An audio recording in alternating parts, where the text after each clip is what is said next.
Anyways, it kept getting fucked up, but it's okay. Well, what's up, everyone? Welcome back to The Ghost of Lord Master Starscream. And today, I am joined by Ruben Soto, the god of Apex, the warrior of Overwatch, and the master of Borderlands. Glad to have you. I'm the Grim fucking Reaper. Your judgment is death. And today, we'll be talking about Transformers Animated. The things we liked, the things we didn't like, favorite characters, characters we hate, and also we'll be talking about Season 4, since there's those three-part videos of the Trial of Megatron, and I'm hoping they do the rest of them. Fingers crossed. And guys, whoever watches this later, keep up the good work. I'm glad what you were doing. The deal was something. Hold on, I'll be stowed here. Okay. And also, I have a Discord page, which is titled The Ghost of Lord Master Starscream. And yeah, so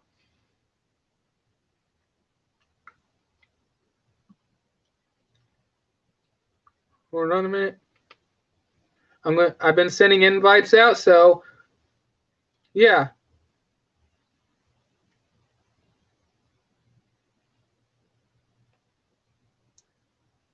I'm gonna see if I could send a couple more out real quick.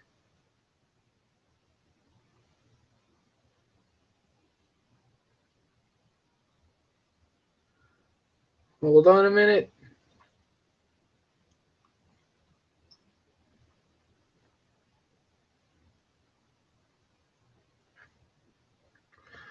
Okay, hold on.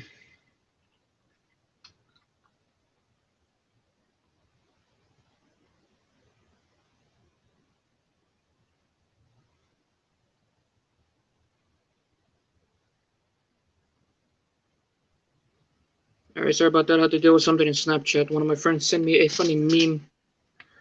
It's all good. Some thank memes. Yes.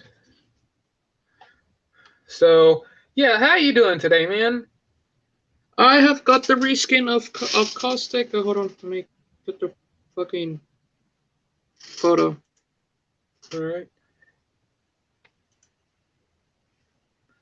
And yeah, and I will be putting some rules out there on my Discord page. And also, if I will point this out, if I see anything I don't like on it, I'm gonna do what Otto does. I'm pretty much like Otto in a lot of ways. So if you get 3 strikes, you might end up getting kicked off, because 3 strikes and you're out. Same as baseball. Anyways, let me full screen you, Ruben. Nice. Look at this. Nice. Oh, on my wrist. On your wrist.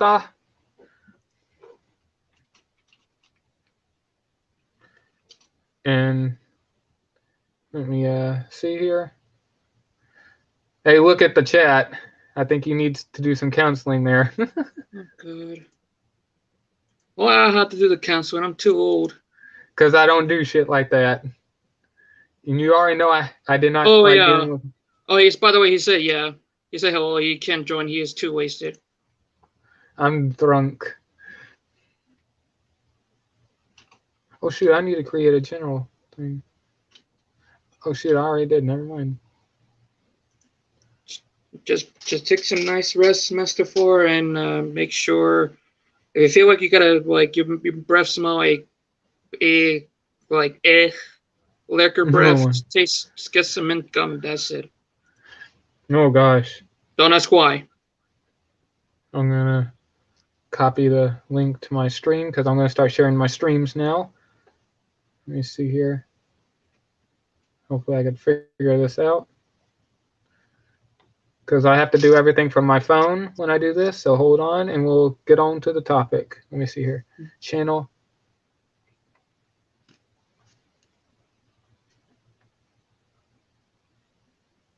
The Ghost of Lord Master Starscream. Okay. Share your YouTube streams. Share your YouTube videos.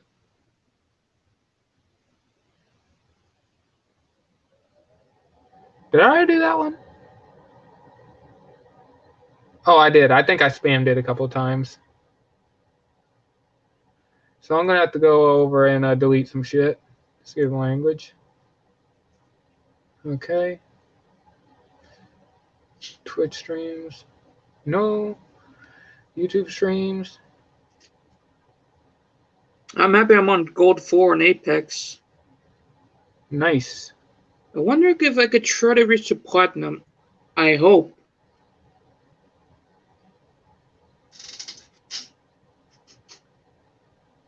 Dang it. I have to cancel this. Delete. Whoa. Okay. Hold on a minute. I'm doing a little bit of investigating here.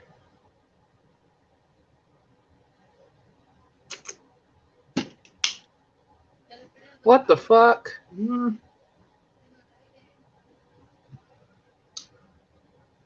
What in the alligator? What in the fuck? What in the alligator Loki fuck is this?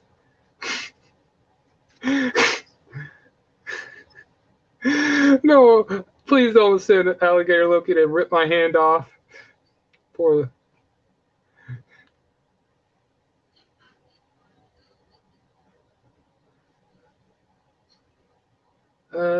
Edit channel.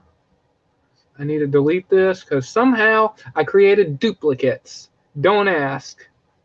Share your YouTube streams. Share your.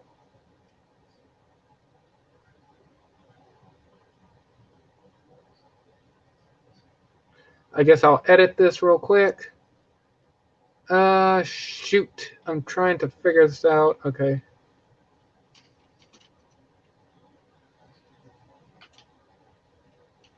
Hold on. Edit.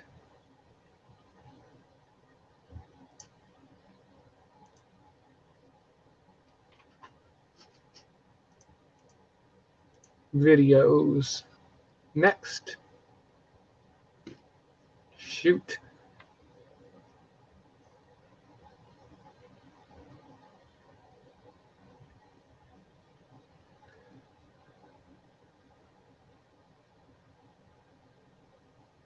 Cancel. You kidding me? Hold on a minute. Okay, this is just what the heck right here. Trying to figure this out. I'm like a caveman that doesn't know what the fuck he's doing, which is great because I'm going to have to delete this. Okay, hold on a minute. Share your streams, new figures, tell us.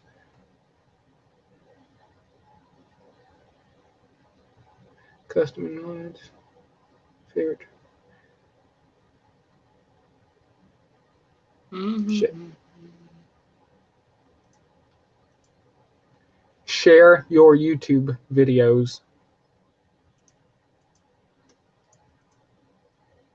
Okay, there we go.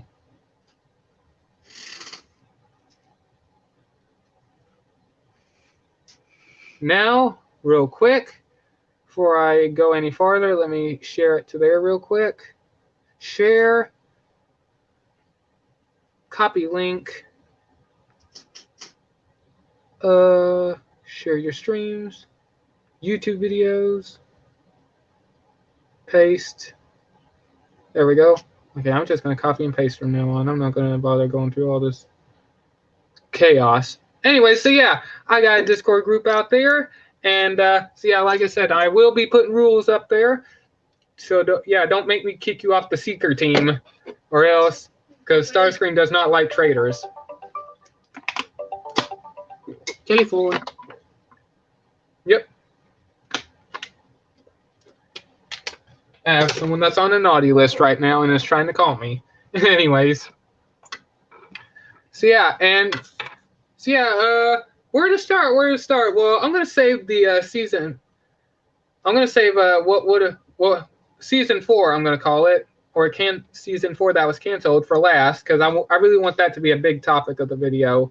So yeah, So I guess we'll start out. What do we think about Transformers Animated as a whole? And by the way, I almost got done watching the third episode or the third part of Autobots Rollout, the third episode. But I had to start the stream, so after I get done here, I will go back and watch some Transformers Animated. But anyways, besides that, what do we think about the series? Starting with you, Ruben. You watched Transformers Animated? Like back in the day? Yeah. No, I never seen it before back in the day because my parents say, "Oh, we're not gonna get cable because it's too expensive." Like, oh gosh. But you have seen this. Risky's got them, so why not me, bitch? Yeah. So you seen all the episodes and every season of Transformers Animated? I see some clips on YouTube. You should be able to watch the whole season on either Tubi, but you do have to deal with ads. You can watch free movies on, and I highly recommend that. Good. So yeah, you can watch all the Transformers Animated on there, and Beast Wars, Beast Machines, Armada, Energon, Cybertron, the whole enchilada. But anyways, so to you personally, from what you've seen, what do you think about the series in your personal opinion? It's awesome. It's great. The animation is like, oh my god, so perfect. Even though, like there's like some characters that we know and love, like Blackout, Rat Trap. Who else? I think that's it. Oil Slick is one of your favorites. I know that. Oh yeah, Oil Slick also. What's up? We don't have that in the cartoon. Yep. And well, for me, I actually enjoyed the series. I'm not a big fan of it, but I do enjoy the series for what it is. It's good, and I enjoy it for what it is, and that's why I'm going back to rewatch it right now and see how I feel about it today. Because after watching the stuff about season 4 and them bringing back the voice actors to do the narration, I enjoy what would have been season 4. Mm-hmm. And I know people are going to have their own opinions, but I'm going to have my opinion, and as always, respect the opinions that we all have. Yep. Some people are saying that Transformers Animated ended off on a good note. I would have to say I agree and disagree. Like, I still want season 4, and plus some of the stuff and also I'm hoping TFN Geek will be able to join because me and him talked about what would have been or each description of the episodes on the last live stream. It was close to the end, so yeah. But yeah, me personally, I would love to have a season 4. They brought back the actors. The actors sound great even still today. They sound great. But yeah, for me, yeah. And by the way, for those who are wondering, I'm getting some tweezers because I think I have a splinter in my finger, and I have an infection. There we go, I got it. But anyways, should we talk about the toys? So like after that? Yeah, we can do that. Yay. Well, for me, God darn it, I forgot. Well, like I said, I already said how I felt about the series, but since you mentioned the characters, my favorite characters, well, I'm going back and rewatching it right now, but for the characters I've already seen, I do enjoy Starscream and how he acts in this, and plus him planting the bomb on Megatron and actually doing something right for once, but then later on it bites him in the ass when Megatron finds out about it, and later on when he gets his new body. And Megatron, I will say this, a lot of people love this Megatron for one reason. There's this one line in the first episode when Megatron is going to attack the Ark, and the boarding ramp on the Nemesis lowers, and Starscream comes up behind him to plant the bomb, and Megatron says, "What do you want now, Starscream?" And then Starscream plants the bomb on his back, and then Starscream says, "Only to wish you luck, my liege." And this one line right here made a lot of people love this Megatron more than any other. Is Megatron saying, I do not believe in luck. And I know a YouTuber out there, Common and Cam, which is a good YouTuber. I believe he's from Europe. I could be wrong. He said that's the reason why that version of Megatron is his favorite, because that version of Megatron does not believe in luck whatsoever. And I thought that was pretty awesome. Plus, I do like the voice of this Megatron also. It's dominating, it's intimidating, and plus, he also makes a point that this Megatron is the best Megatron by... In the first episode, when all the Decepticons are fighting amongst each other and arguing, the minute Megatron steps on board the Nemesis, they all shut up and be quiet.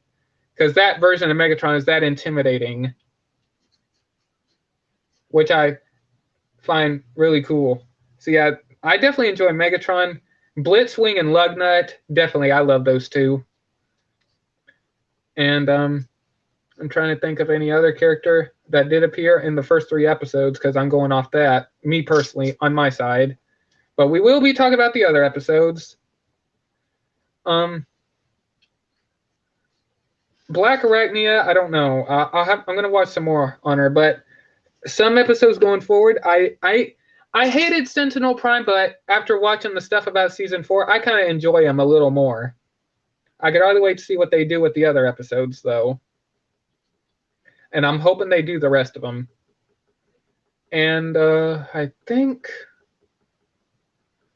I can't list anything off right now at the top of my head on any other characters. I know there will be some characters that pop up, but I will say this. For the amount of screen time Beachcomber did get in season 4, the way he sounded like, oh my god. Why are you deactivating me? Like the way he talks. Like, see, now I'm starting to talk like Beachcomber, but the way Beachcomber sounds, I like his voice or his accent. And also, the final character I can think of right now is a Blackout. I love the attitude he has. For the first episode, for the very first episode he appears in, whenever he knocks back Rodimus. Yeah, Rodimus, and deactivates the space bridge. I forgot the name of this Decepticon, but he says, "Blackout, you fool! We need the space bridge operational." And then, yeah, and then just by stomping, he creates Blackout, which I think is awesome. With his feet. Yeah. So what is his feet so that powerful to the point he could just black out? Wow. And also, I'm glad they did get the voice actor to voice Blackout again. But we'll get to that in a little bit. But yeah, those are some of my thoughts on the characters and all that. And yeah, and we can talk about the toys now. And you could start with that since you brought it up. I didn't even think about it. That's going to be your little bit of your topic. Ruben? Huh? Talk about the toys. That's your topic. You brought it up. Yes, toys. Now there's a lot of toys in the anime series, but some of them were canceled. It says some of the figures were canceled. Some people are lucky to get it, but some of it are from Japan. Yes. I would love to get that Blackout figure though. Oh my god, me too. But unfortunately, that one had a limited release because of it being canceled. Let me check on eBay real quick. But go ahead, man. No, I already talked about some of the canceled animated figures on my Let's Talk About, which I already moved it to my podcast. Please make sure to go there and follow. There were some early prototypes on it. Yeah, I did see some of the early prototypes that they had. They have like Hotshot. I think Red Alert. I think so. I swore at one point they did have a Cybertron Bumblebee. I could be wrong. I'm going to look it up after I get done here, but excuse me. But I think they did have him, but I could be wrong. Let's see. There was a Takara Tomy version of Bumblebee who had the little armor on. Yeah. Yeah, that little jet armor thing. Yeah, I saw that. Maybe that's what I was Mhm. thinking of. And they did have a new version of Megatron, and I believe a new version of Optimus Prime with the Power Master armor. We had with the Jetwing armor also. Yeah. There were the repaints also from animated like Thundercracker, like Shockwave, no wait, Soundwave, Yes. Lugnut, Oil Slick. They used to be like Wasp, but it had never been released. Oh yeah, the Wasp figure. Yeah, and also a repaint of I believe a repaint of. Hold on, I'm trying to think. Yeah, Swindle. Oh yeah, Swindle and Bulkhead. Oh yeah. And by the way, I did look at the price of Blackout. He's going for right around $400 in mid condition, and also hang on, yeah, No, not Blackout. and Lugnut. Bulkhead. yeah, and also I out of the package, Blackout is going for $500 and $8 shipping, and another one is going for. This is the cheapest one I found, and it's on 12 bids. Is $89 and $10 shipping. Yeah. But still, the Blackout looks pretty cool. Mm-hmm. And another thing is fun. One. Yeah, and real quick, fun fact about Blackout: he actually he never turned into a helicopter, but his ship mode looks like lockdown ship, I believe. Is So it? yeah, I believe so. I'm gonna go back and rewatch it, and then I'll do maybe a follow-up video after this. Nice. But anyways, go ahead, man. Now there was still like some animated figure like the most rarest one. Let's see. Samurai Proud was the most rarest one. Yeah, I actually owned the Samurai Prow, but I lost a lot of the parts to him. Plus, I was young and stupid. But I did own that figure. Not the original Prow, but the one with the sidecar, whatever. I always forget as you call it. I'm not a motorcycle expert. I'm sorry. And but real quick, another character I did like in the series was a Bounty Hunter Lockdown. He was.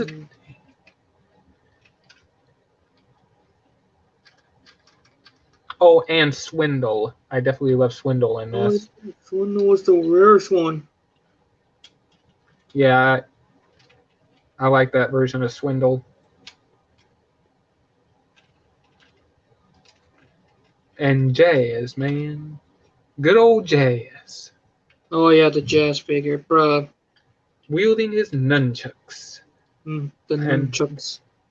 And yes, I did own the Jazz figure. I won't go into detail on how I got it, and also what happened to that figure, because I feel bad for what I did to it, and I'm hoping I can one day replace that figure. Mm-hmm. There is like one figure I actually do want to get for the animated series. What's that? Let's see. It was a repaint of Optimus Prime. I already talked about this in one of the live stream. The one that is you said Toxictron? Oh yeah, yep, that one. One of the ones I wouldn't mind getting, but I would like to get it, but I don't want it at the same time. Is the repaint of Optimus Prime as a Motormaster? Oh yeah, the 5-pack. Yeah, I forgot there was a repaint of some of the Seekers.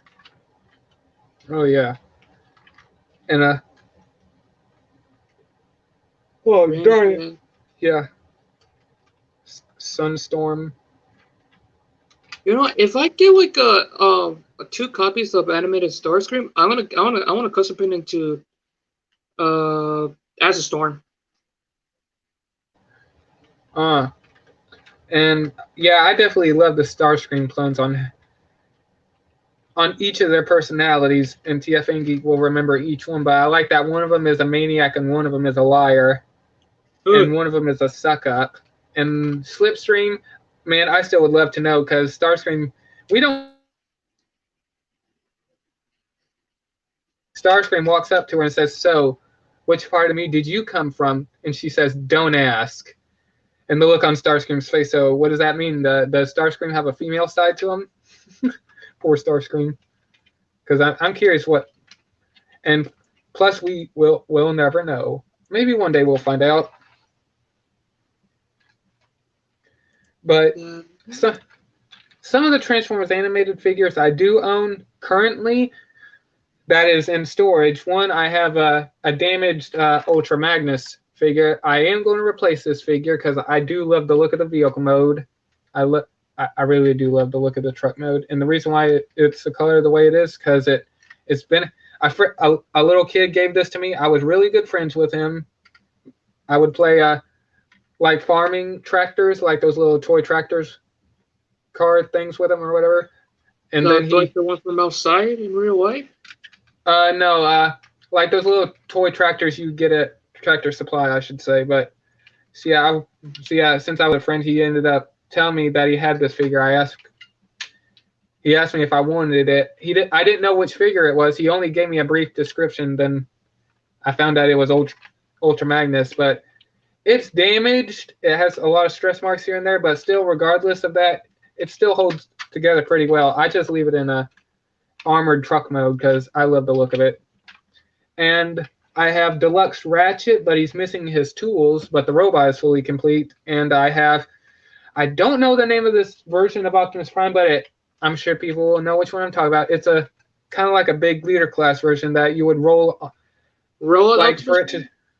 I think so. Like whenever you would, it would spin at the waist and as it spins, as it spins, the head will just come up.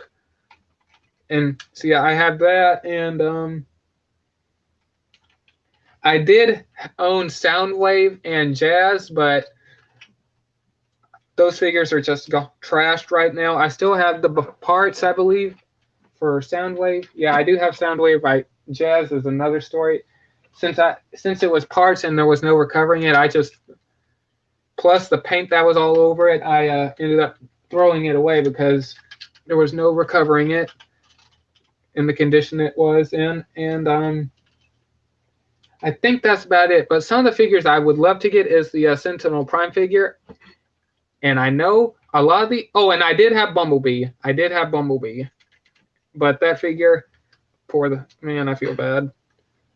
And the animated Bumblebee I got was part of a 3-pack from 2007 with a movie Bumblebee, classics Bumblebee, and animated Bumblebee. I was so happy my biological mom got me that.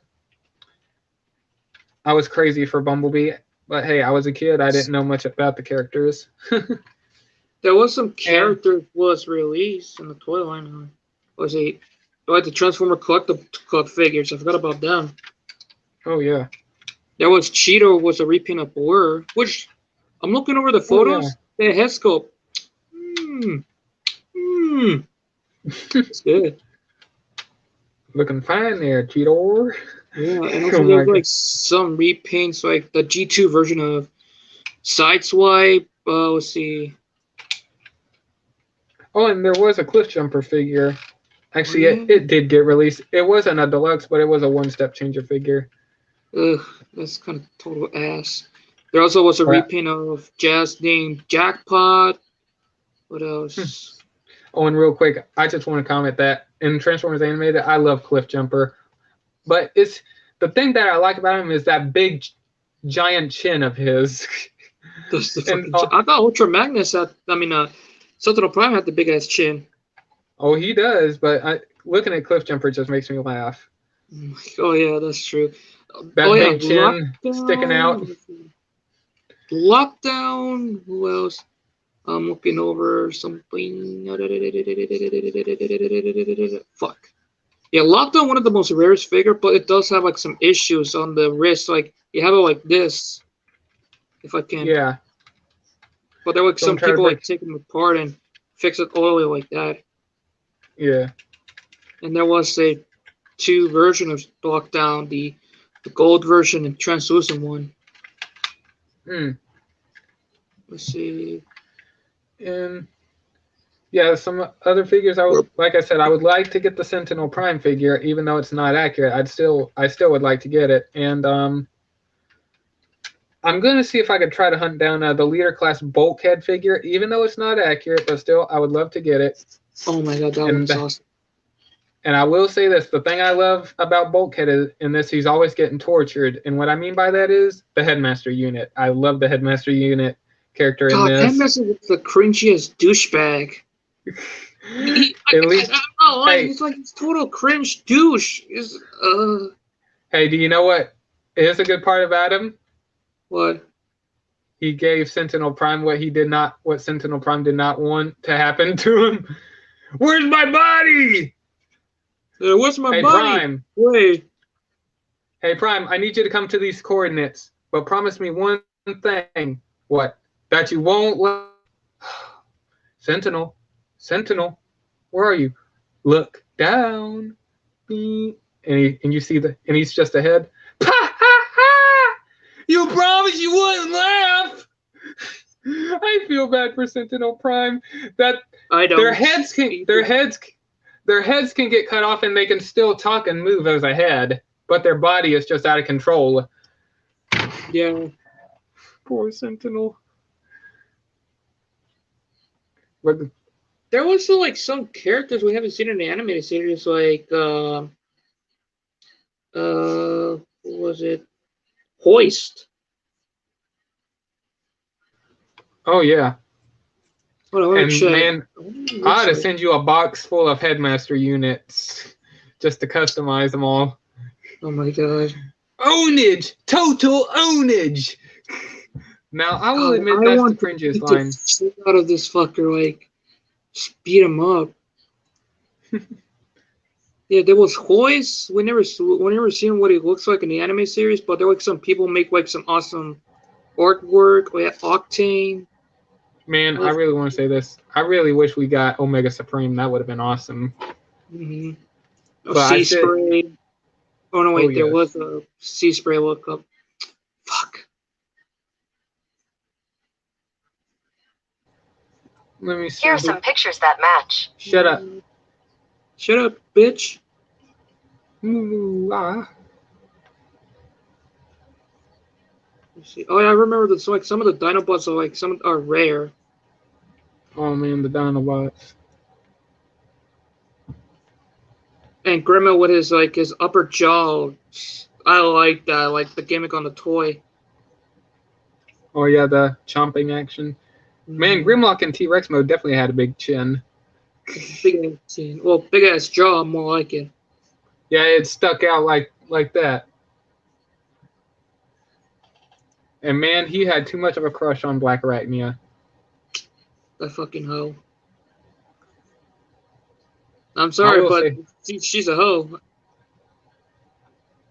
I will say this. I do feel bad for what happened to her. She was Elita 1 at one point, but she was mutated by the spiders that bit her. Oh, shit. I forgot about Elita 1. It was a reprint of RC.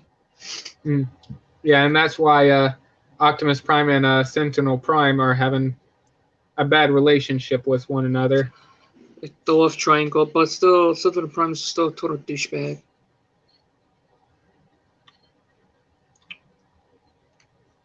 Look, I'm sorry. I hate Sentinel Prime in the animated series.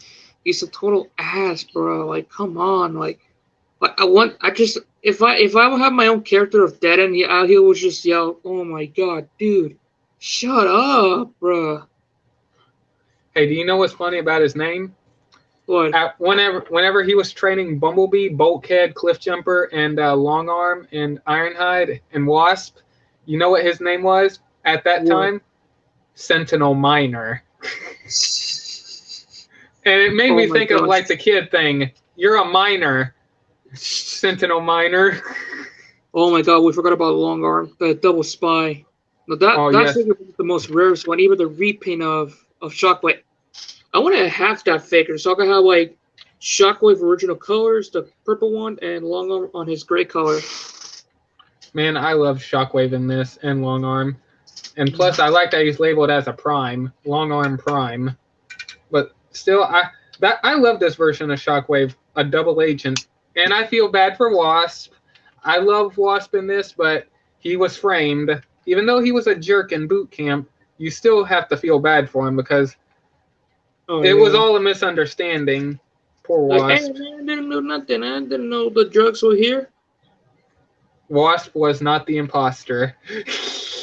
The Instagram image I sent you. Remember Among Us.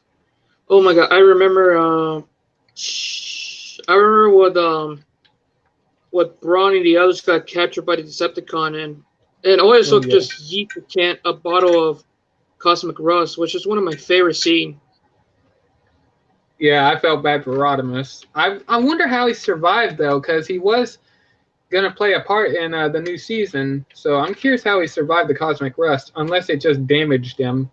I want to know how he survived that. And I do feel bad for Hotshot in this because he got his legs blown off, and he had to sit there and watch his friends die or get injured, especially the female medic. I don't know her name. I guess her name was Red Alert. I could be. Yeah, she got eaten by the frog robot. I forgot his name. See a figure of that frog. Yes.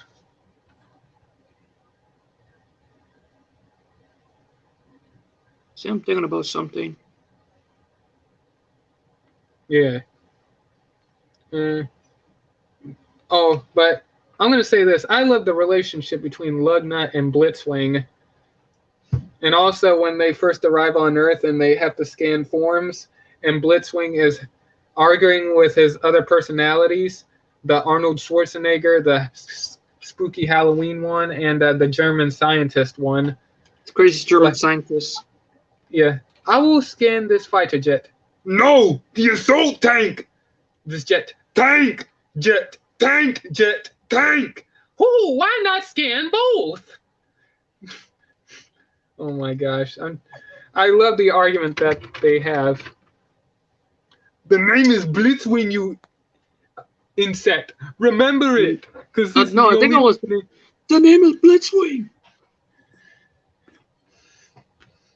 And plus, I'm going to say this. I like Blitzwing in this. And real quick, I want to say this. I remember one of the episodes when Bumblebee was making fun of him, and that Prime says Blitzwing's personalities are his weakness.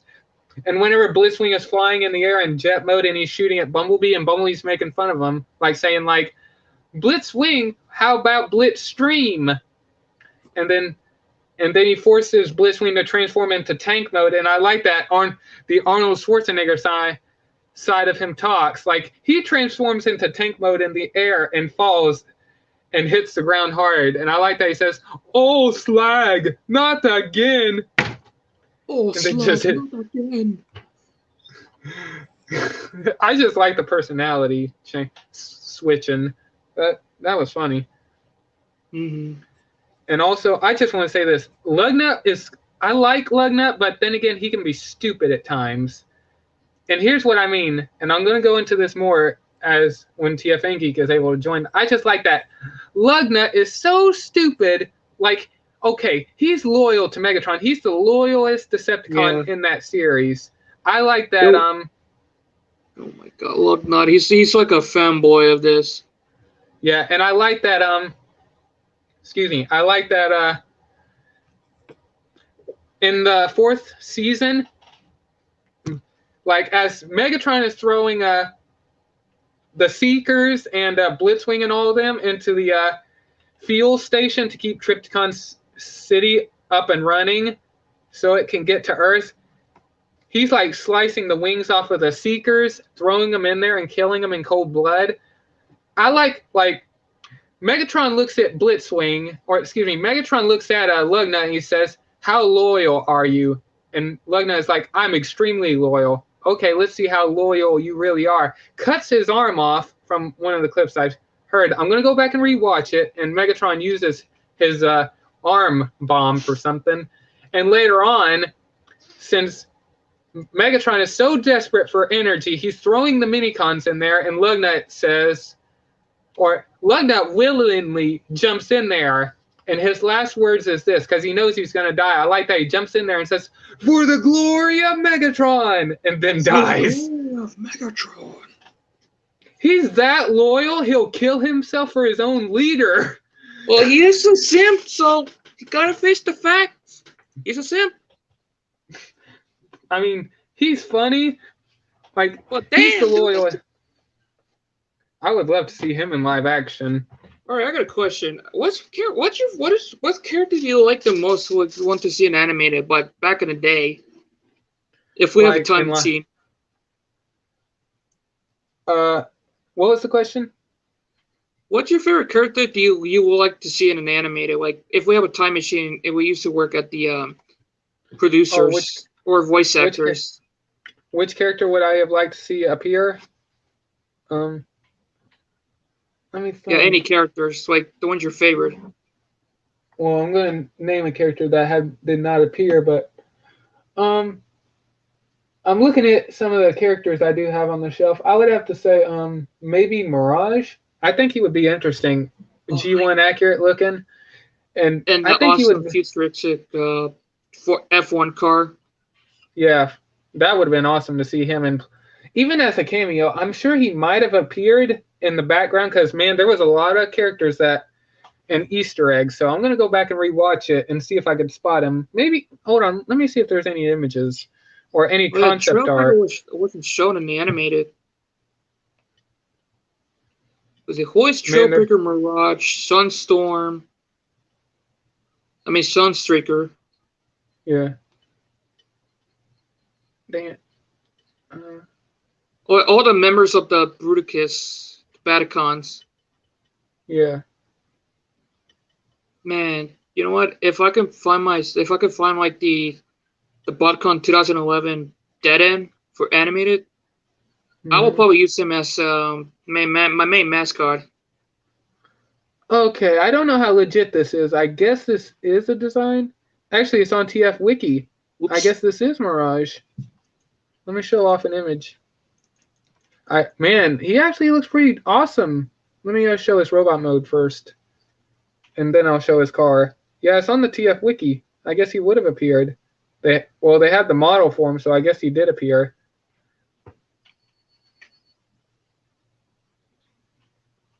Look at that. Oh my god, that's what's amazing. Oh Jesus, that looks amazing. Like, I like the shit of blue. It's so. And look at crap! his I've been car. staying. I'm dead. Oh, look at that. No, that's what I'm talking about. The futuristic look of an F1 car. Now this character I would have loved to see. Oh, me too. And full screen or unfull screen myself. Yeah. Well, I already talked about Hoist. Let me see here. Psych! Die, Junkrat! Let me see here. You're gonna die. You're gonna die! But yeah, Mirage actually looks pretty cool. I wish maybe he did appear in the background as a background character. I'm gonna have to look. I've been trapped! Since I'm going back and rewatching the series. And also, I want to say this. I actually enjoyed Blur's character also. Oh, yeah, Blur, the speedy speed boy. Even the voice actor who played Blur, like, in the Transformers 86, he came back, and trust me, that was fun. But great guy! Man, I feel bad for what happened to him. And Cliff, like, long shock. Yeah, and Cliff Jumper did not even know what Long Arm Prime hand him, because it was just a cube, and Long Arm says, "Cliff Jumper, dispose of this sensitive material." And then he's like, "Aye, aye, sir," and throws it down a garbage down a garbage chute. And he did not know that was Blur. Poor Blur. He may have been fast, but he wasn't fast enough to avoid the closing doors. And I'm curious. What do you think about the Constructicon characters? Scrapper. Oh my god, those were so amazing. I was thinking about it in my life. Like, do they have like a toy of them? Like a toy version? But they never did for some reason. Like I was depressed. I think that someone made 3D printing versions of them. Oh yeah, I love those, but those are not gonna be style. Junkrat, you fucking bitch. I want to say I love Dirt Boss. You got a problem with that? You got a problem with that? Yeah, Dirt Boss, I got a problem with you. You're being a bitch. Damn it, the payload! Your soul is mine. Psych! Nice try, McCree. I can see you, bitch ass. So, yeah, I'm... You good? No, I'm about to die!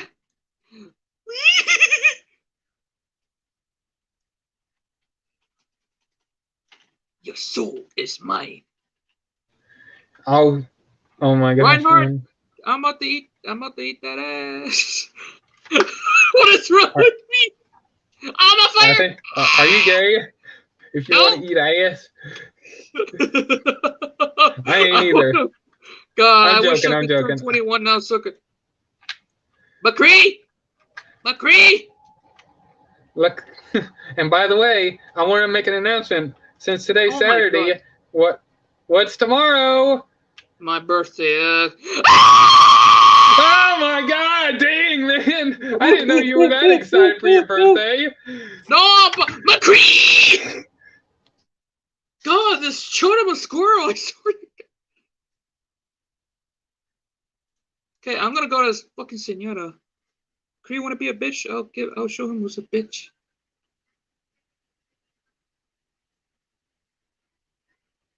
God, this is so torture. And also, I would have loved to see a version of Nemesis Prime in the series. Also, Fucking hell! Actually, there was kind of. Oh. Did you just throw some? I just hit my desk and the flap from my copier machine just opened. McCree just shot my ass. This kid is like, I want to get like fucking AIDS. You fucking shut up a squirrel. Oh my gosh. No! Reinhardt, you are a fat bastard. I can't do anything. This McCree, Reinhardt, Torbjorn are being a total ass. God and damn. People text. Oh wow, Junkrat, spawn cam. Fuck this fucking match. And also, another character I would like to see is Sideswipe. I'm gonna see if I think he might have been a character. There was a toy version of Sideswipe. I'm gonna see if there's a model for him. Hold on. There was a BotCon exclusive. Like Sideswipe. I want to see if there was ever a character model. You taste so good. Ooh, you're so salty, bitch. Oh yeah, there was a G2 color version. Wait, wow, he's just a repaint of Rodimus. I told you, but no, you don't. No one listen what I say. Everyone think I'm too crazy. Oh God, I love that line.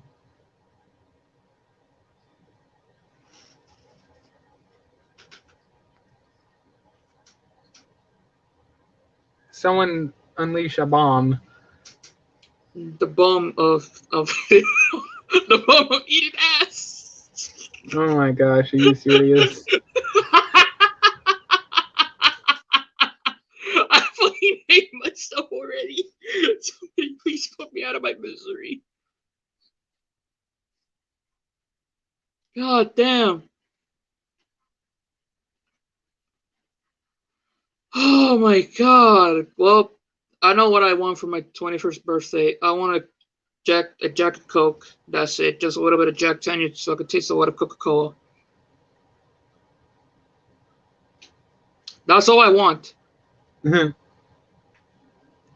So I could try to remember everything what my miserable was like. Okay, I got Torbjorn. Really? No tank? Wow, my team I have so ass.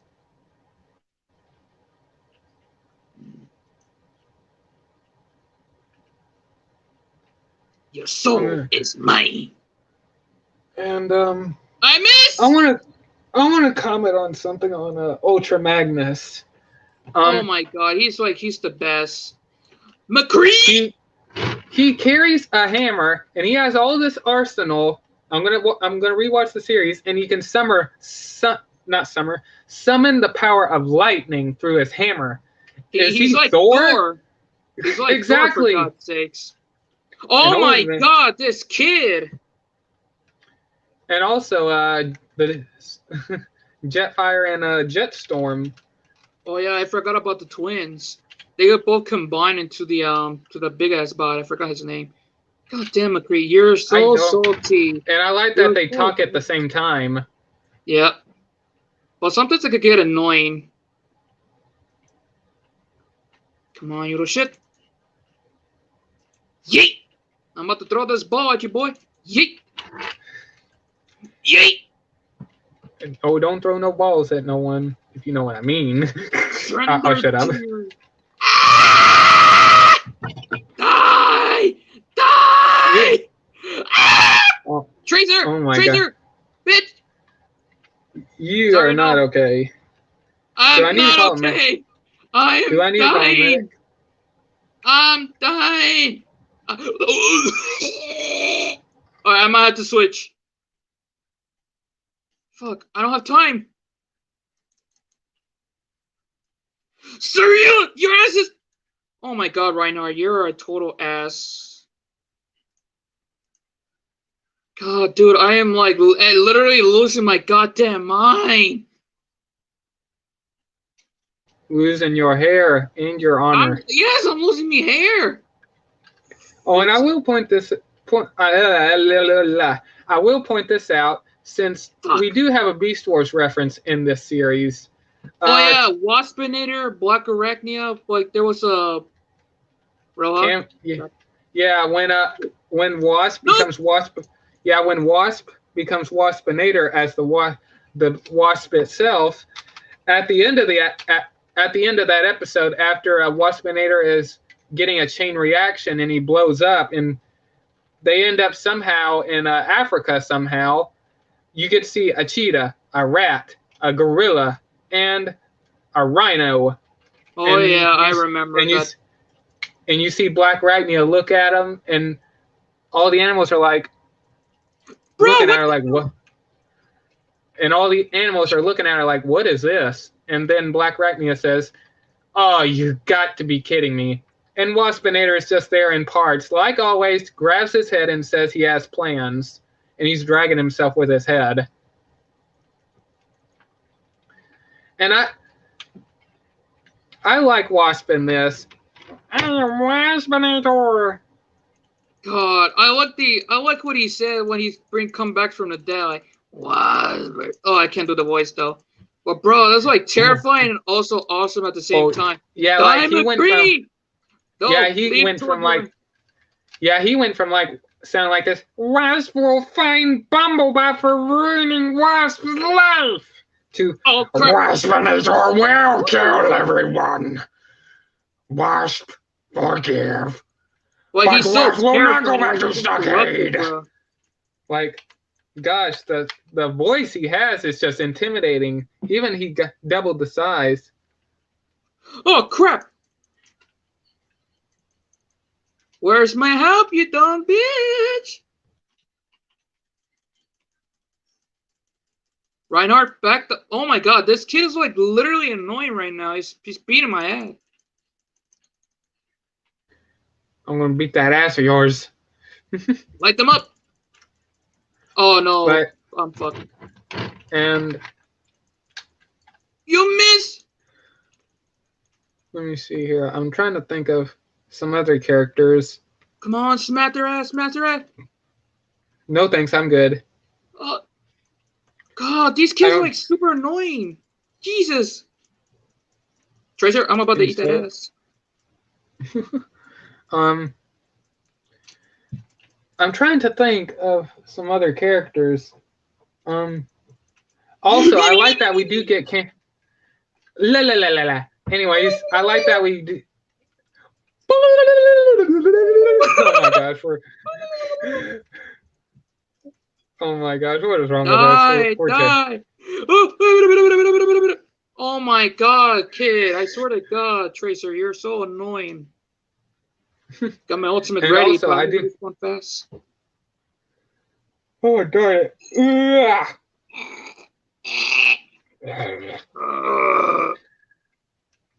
Oh my gosh. Light them up. God darn it. I like that we do get cameos from Perceptor and Wheeljack, and the way Perceptor sounds like. Oh yeah, I forgot.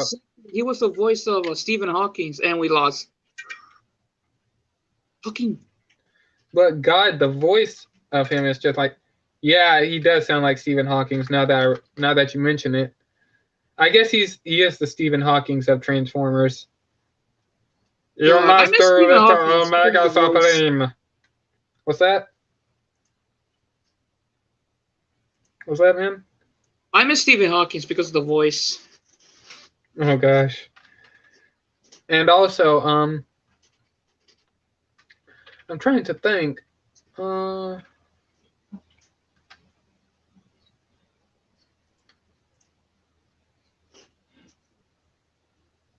can't think off the top of my head right now. My mind has just gone blank. Oh, I do want to talk about Omega Supreme in this, and the big boy. Yeah, the big boy. Oh hell no, bro! What do you think of Omega Supreme? And big that ass he boys. is the big ass boy. He's badass. He's ready to kick some ass. Like, I wish we have like a big fig of that. That'd be awesome. I'm hoping we one day, if they do an anniversary line, I hope we get some of those figures. And also, I like that we got a Lugnut Supreme. Oh my god. 3 versions of Lugnut, and that's the best. I don't know the official name, but since they look like Lugnut and they have the same color, I'm gonna call them Lugnut Supreme. If there is an official name, I'll have to wait until I get to season 3 to know. And what the hell?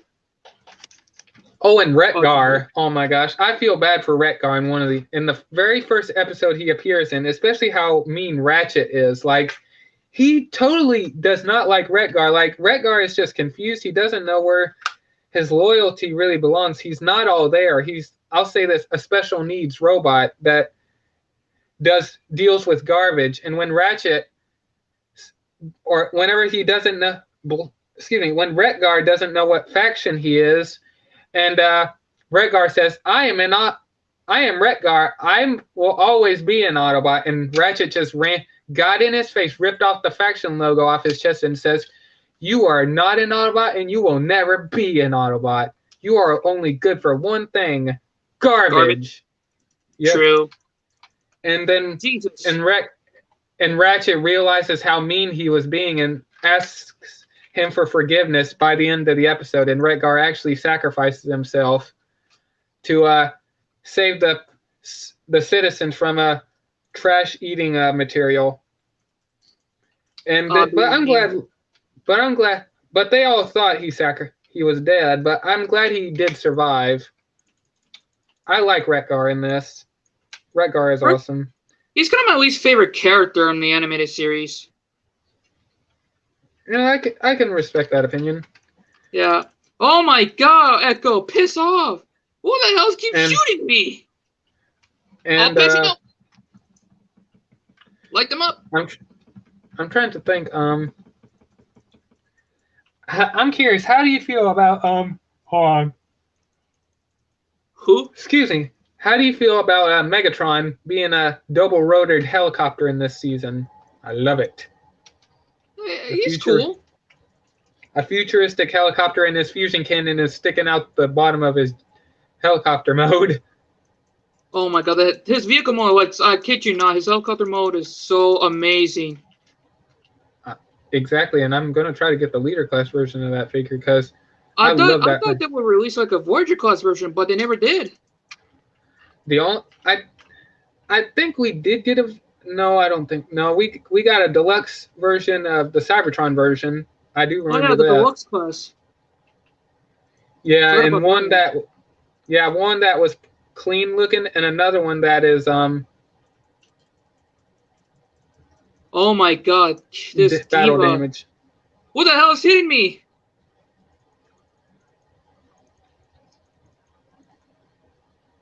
And let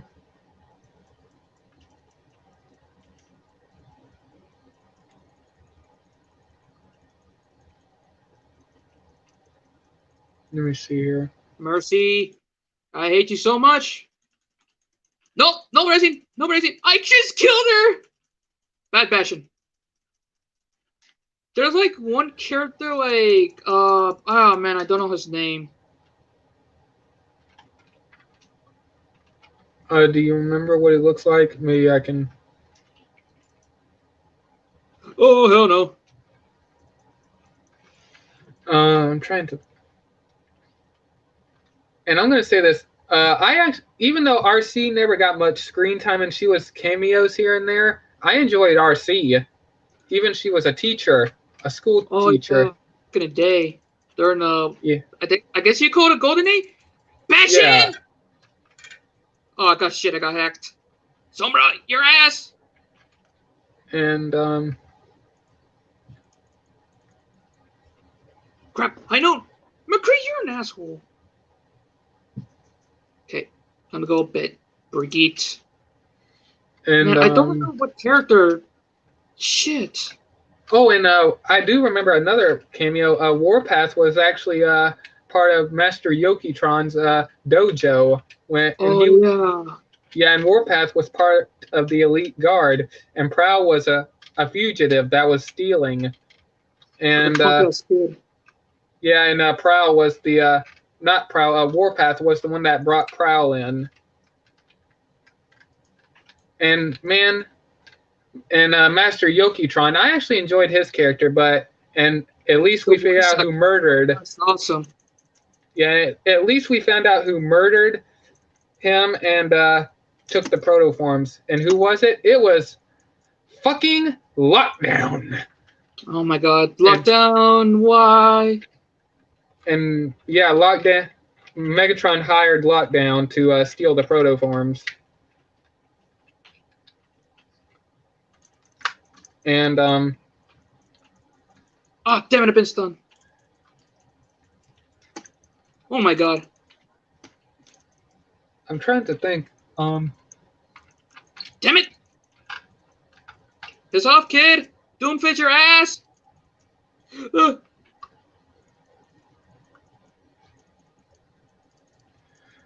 Just keep smashing buttons. I don't know what to do. All I can hear is clicking and clicking and clang. I know. I'm just running people over. You ought to go back and rewatch this live stream and listen to all the clicking you're doing. All it's click a click. Oh my god! We won. Eat my ass. Nice, but I'm not hungry. I just keep spamming buttons. I can't see anything. Oh my gosh.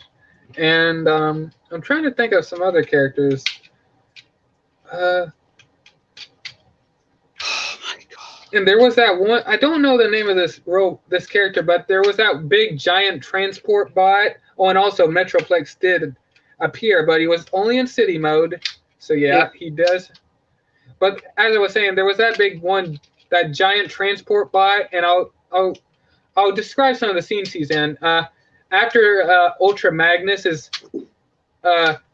almost killed by a Shockwave, and Sentinel Prime gets back to Cybertron, and he's riding on top of that giant robot. And also, that one particular robot is the one that when Ratchet and Captain Fan Zone arrives on Cybertron, he's the one robot that tried to crush him. So I don't know the name of that one. Sentinel Prime is still an ass. Oh my gosh. I want to say this. I like that Sentinel Prime does not know how to drive in the rain, and he has to transform into robot mode and runs. I just thought it was funny. He has to run in robot mode, and he doesn't know how to.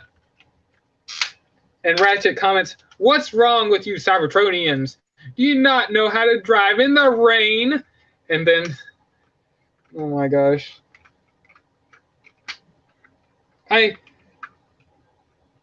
like Sentinel Prime, but I can't. hang on, I'll say it like this. I hate Sentinel Prime, but I just can't help but like him at the same time. It's just a thing with me. I think it's because I have the same attitude like he does in real life. Like, I just can't tolerate shit. Even with family, but I deal with it. Oh my god, can you just imagine those like an animated version of Chromia? I'm gonna see if there's ever a character design. Hold on. Transformers animated Chromia. And for those Showing pictures that match. Okay, I think these are just fan art. Let me see if... Oh, not shopping, you jackass. Deadass. Deadass! Okay, it's on a TF wiki, but I guess she is a repaint of a RC from the picture I'm looking at. Blue, white, and Red. Black. See? Does she have like hints of red also? Only on the Autobot logo, see? Okay, I was wrong. This is the TF wiki picture. That is awesome, but oh my god, if they make like animated version of Wingblade and Drift, bruh, I'm done. It's comedy gold. I want a Windblade figure, but they hardly have figures of her, so I'm gonna buy the Flame Toys model kit of Windblade. And oh my god!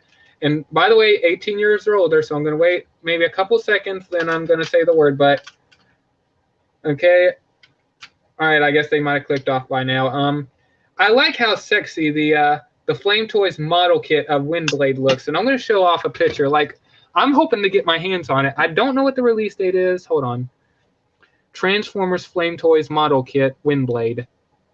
Oh my god! Can you think of a company to make like third party fucking Windblade, and they make like her ass like squishy like I don't know, you see like the third party version of RC where her ass is like squishy. Oh my god! I think they did that with one of the RC figures. I don't want to fucking know. I don't want to. But yeah, and long story short, that third party RC is totally fucked up. Why the hell you created that? The one that Jobby reviewed that looks like an anime. Yeah. Oh, I don't want to. If you guys are horny, do me a favor, get a job. Yeah, and here's the price, and it'll come out in November. So I'm gonna zoom in, but I just like the design of this figure and the poses that you can get it in, and see like so amazing, and see like a pose like that, which I actually do like, and here's another pose, and you can tell it's based on anime due to the design of the feet and all that. Oh, let me there we go. And I like this character because she looks like she has the Asian look on her. And here's the back, Japanese and I know, Japanese. Yeah, and here's the back, and I know what people are instantly going to be looking at. So fuck off if that's what you're going to do. Fuck you. Okay, her ass is thicker than Lobo's ass. Who agrees? I can agree with that. And also see, like I like the poses you can get it in. And like the fuck you looking at me? And also see like a pose like that. Oh, there we go. Pose like that. And I know this is going to require a stand. Okay, no one could see the message. And also a flying charging pose like that. Yep. And a rushing charging pose. I don't think it's with a rushing. And look at that one. I love this pose right here. This Iron Man reference. Yeah, superhero landing. Like, look at that. The posing is, as they would say. And there he is, just brushing her blade across her arm, like wiping her blade off her arm. I guess wiping the energon off her blade. Like, I just like the look of this figure. And look at that. Look at this pose right here. That's damn. You could use this for modeling if you want. And the accessories, you get her energon sword or her samurai sword, whatever you want to call it. A pair of closed hands and a pair of relaxed hands for some crazy shit. And open palm hands. Oh, you could do a lot with those fisted hands. It really is. And yeah, here's let me try to get in close on her face. Hang on, let me dim down my screen. Yeah, it's kind of hard to tell, but you guys can go look at it. And I like that her Autobot logo is on her chest.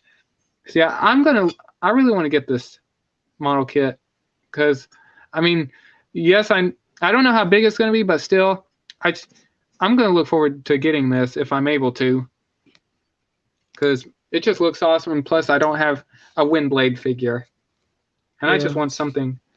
Plus, it's hard to get a Windblade figure. And I'm hoping they do some more for the Cyberverse line, maybe a deluxe version. Oh, yeah. Oh, look to see a deluxe class version of Windblade. Look what I did to my fingers. Oh, God, rubber bands. Yeah, I did a lot of stuff like that as a child. Wait. Kind of fucked up, but yeah. Alright. Motherfucker. Motherfuckers, come on. Kids, don't play with rubber bands near your eye, or you're a dumbass.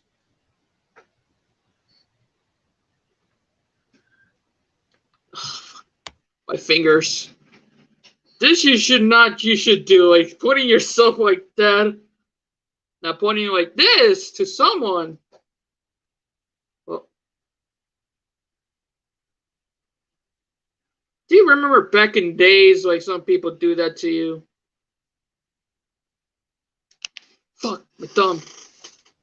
Hold on. Oh man, you know what I had to deal with from some family members when I got picked on, and it was some of the family members that. Hang on. I had to deal with getting. I had to deal with getting shot with freaking ice balls or something like that. Like, you know those little Sonic cups or whatever, on how small the ice is, they would shoot it through a straw and go and shoot ice at me. And I was a child back then. Yeah, I guess spitballs is what you call them. Man, I had to tolerate too much of that shit. That's gross.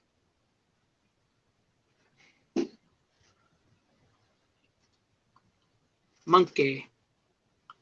Monkey. I like the paint you gave it. American color. Yeah, well, you don't see the shade of blue, but hold on. Nice. Man, you know what? If I get like the 4-pack with the I can see that being an animated color. Like, oh my god, that'd be a cool. Imagine your design. Look at your design. Imagine that being the animated style version. Oh my god, that'll be golden, baby. Like I'll do like this. It's golden.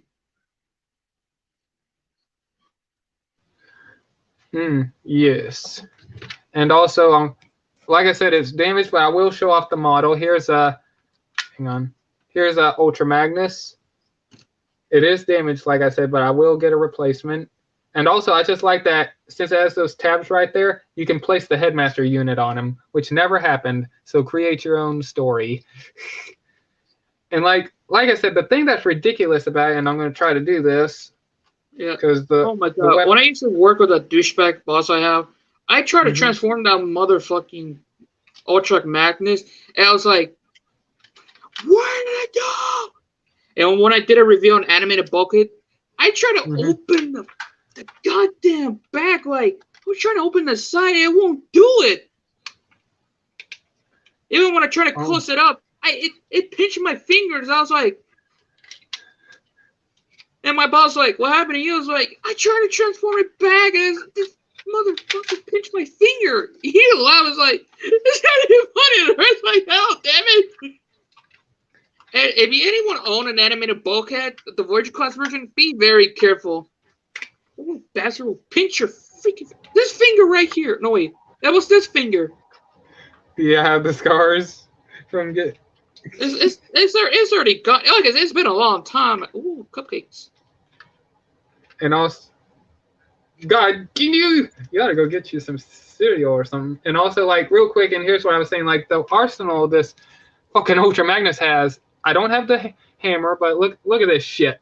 Big ass guns. Look at these guns. He's buff. Yeah. Wait, you said something. What do I need? These are all my fucking guns, motherfuckers. No, you said something. I need something. Wait, what do I need? Oh, you ought to go get you some Cocoa Puffs or some cereal. I already finished my Cocoa Puff, so right now, I only have like what is Fluke Loops and Honey Cheerios. Oh my gosh. Man, But yeah, I still haven't finished painting this bastard right here. Hold on. ooh, that looks scary. Junkrat. I even barely paint the bomb in his hand. Like, look at his arm.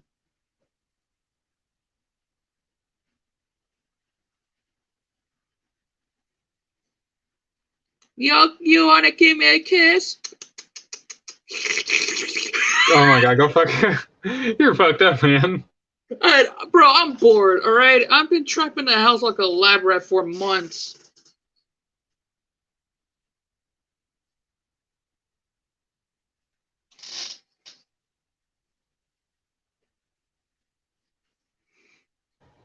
Oh my gosh. Sorry about that. I keep having people text me. But still, like, the amount of guns that this guy has, it's just ridiculous. Oh my. And also, I want to say this. I like when Bulkhead is... He's the first victim of the headmaster unit. I like that whenever he wakes up, he doesn't know what's happening. But whenever he wakes up in the morning, he's like, oh, what happened? Oh, wait. I feel a little funny. Then you zoom out and he's doing this. Hang on, let me full screen myself. He's like, wait, hang on, I'm gonna cut my body off. He's like, wait, I feel a little funny. No! And he tries not to scream. He tries not to scream and freak out. You could see he is shaken with fear. Like, oh, no, this did not happen. This ain't happening. It's happening! This shit ain't happens. I will suck the soul out of you, bitch. Oh, you painted Paleo Tricks? Yeah, I painted it a long time ago since I got him. And by the way, you know what the best part about having Primal in that figure is? Yeah, this giant ass sword. No, not only that. The head is Optimus Primal's mace. I know. So yeah, you got all the weapons for him. And by the way, that's a weapon that never appeared. And by the way, I think they in Transformers, I want to bring this up. At the beginning of the episode, I'm gonna have to compare the lines, but I think they actually did a reference to Transformers Animated in the in Kingdom. And here's what I mean. Okay, Transformers Animated. All right, when they finally find the Allspark on board the Ark, Starscream volunteers to go get the Allspark, and then Megatron says, do you think I've been searching for centuries just for you to go get the Allspark and lay your grubby little fingers all over it or something like that? And they actually do that in Transformers Kingdom when Starscream comes up to Megatron and they're trying to get the engines back online. Starscream says, I volunteer to go find the Allspark. I will search high and low all over the globe if necessary. And Megatron says, do you think I came all this way for the Allspark just so you can lay your grubby little hands all over it? So yeah, I think I'm going to have to go back and compare the lines and the dialogue. But yeah, I believe they did that. They actually did a reference in... So yeah, there's more references in Kingdom than you know. So yeah, guys, go back and watch every single Transformers series and go back and watch Kingdom. There's way too many references. Too much reference. Skedaddly, skedoodly. You have turned into a noodle. I don't want noodles. Oh, by the way, my and by the way, I want to say this. My family got some Chinese food, but it's the frozen microwave version, and I don't like having to cook. Like, for example, those TV dinners, I don't like putting plastic in the microwave. Like, even though it's food and you have to cook it in the plastic, I still don't like it because it could give you a disease or cancer or some shit. Like why do people eat out of styrofoam bowls? Like, that cannot be healthy. Like, styrofoam melts. Styrofoam can dissolve. Like, if you take hot soup and put it in a styrofoam bowl, Hang on a minute.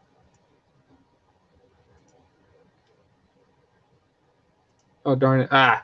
Oh my god, I'm watching this video. Oh my god. Okay, alright. I don't know if you seen the old video on YouTube. There was a guy say look down. And the guy said, he busted a nut. And he said, dig again. I don't know if you've seen that before.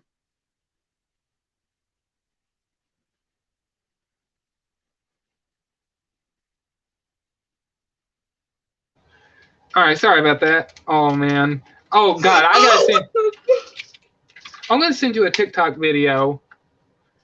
Or not a TikTok video. I'm gonna send you a video on Instagram that will make you fucking laugh. Hold on. I'm gonna send you something. On what? Wait, where the? Oh, there it is. All right, check your Discord. No, fuck. What the fuck you send me? I'm gonna mute real quick while I'm looking at it, so you can see. Hang on, let me stay unmuted real quick, and while I open up my Discord, and I'm transforming back watching. my. Let me see here. Okay, I'm gonna mute now.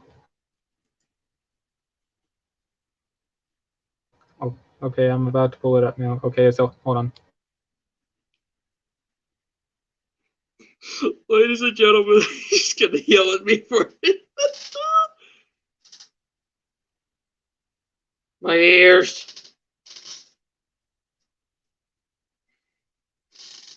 Ish.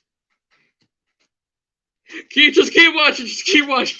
Just keep watching.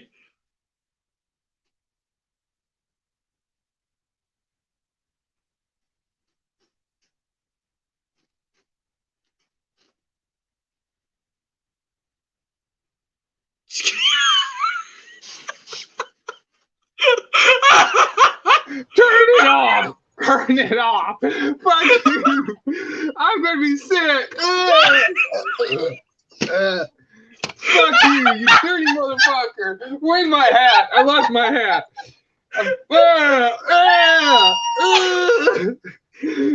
Never! Fuck you! Where's my headset? In your own words, what did you do? I'm gonna die.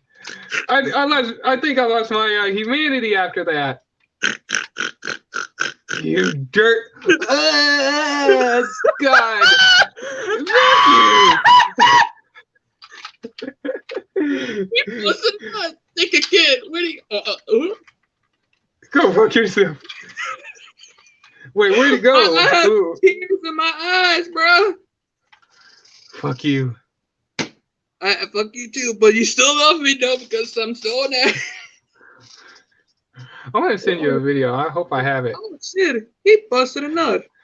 Think again. Fuck you. No, no, never in my life. Oh my god! This is why I'm an asshole, and people still. God. Oh god, don't. Oh my gosh, where's that damn video? Hold on, I'm still looking for it, but I'm gonna send you something on Instagram if I can find it. Hold on a minute. Don't worry, it's not as worse as that. I promise. I give you my word on that. If I could find it. I'm just listening. I'm just watching and listening to some Russian memes. Go back to Russia. This guy said, "Who was your president?" He said, Michael Jordan. Oh my god. All right, I'm not being mean to Russian people, but they are like the funniest shit on YouTube and the memes, bro. I kid you not, the memes. I like watching Russian people rage on YouTube. Oh my and gosh. the fact that I don't know what they're saying, but they're speaking. Bullet on his hand. Awesome. If anyone can catch a bullet with their hand, you're a legend, and you deserve to have friends. But if you can't catch a bullet, then you don't deserve to have any friends. I'm just looking at memes like the I'm joking. All right, student, we're gonna learn about Russia. Girls, oh my god, so lame. Boys, like look what I'm doing. Oh, here it is. Here it is. I'm gonna send it to you on Instagram. I found it. When I get to feel like it's gonna suck so much. Also, Okay, my here. notification on Instagram on I like sent it. not like message like something else. It's not even working for some reason on my phone. Oh yeah, it doesn't work for me too neither. I sent it to Oh, you. Let me know when you're about to watch it. I'm watching it right now.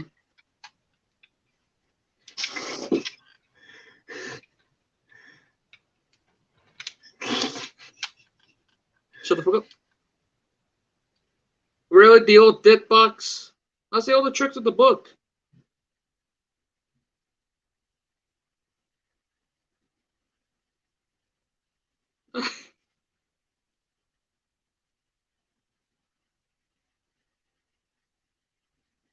He just took his dick. He took his dick! Give it back. Oh, that's messed up. Give it back.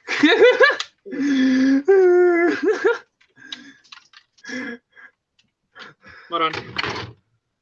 Hold on. You trying to be one of those punk rock motherfuckers? Okay, I can't do it. Oh my god. I think I found another video. Hold on, let me look for it. Hold on.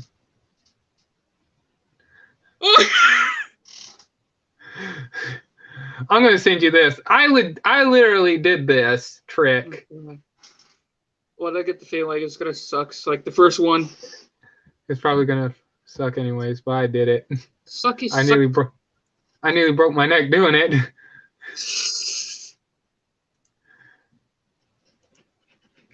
Oh my god, this video, I've seen this before.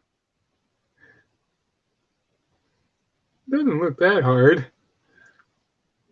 He broke his bed! Oh, he's in trouble. This dumbass just broke his bed. I wonder how much trouble you're gonna be in when your parents find out.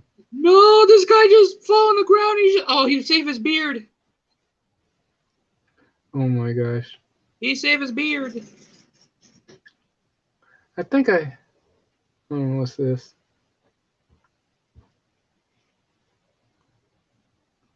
I'm checking.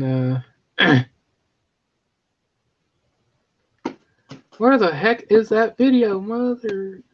I don't want to say it. Don't say it. No, this is just now a shit post right now. We're just doing some random crap. Yeah, I'm waiting for TFA and Geek. And by the way, we're on a commercial break. Well, I have Trying to like relax 1 our hour heads. left until I can go to bed. Yeah, I might end up ending it if. Oh, hang on. Let me see if this is what I'm looking for. Hold on a minute.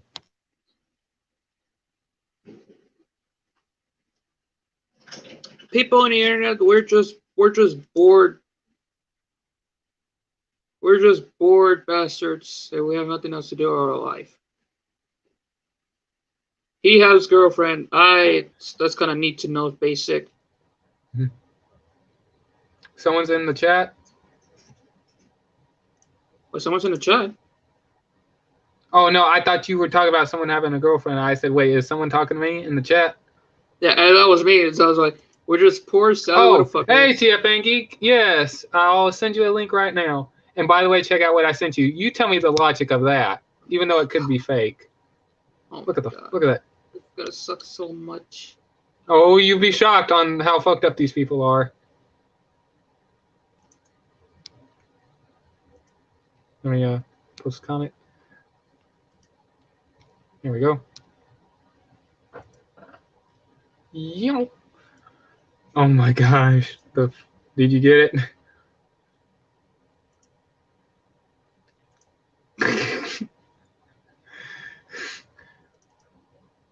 Damn, son. Oh, no problem. Yeah, I decided to make a Discord page. Did you? What's that, Ruben? I was like, damn, son. Who would do that? Crazy people. What do you expect?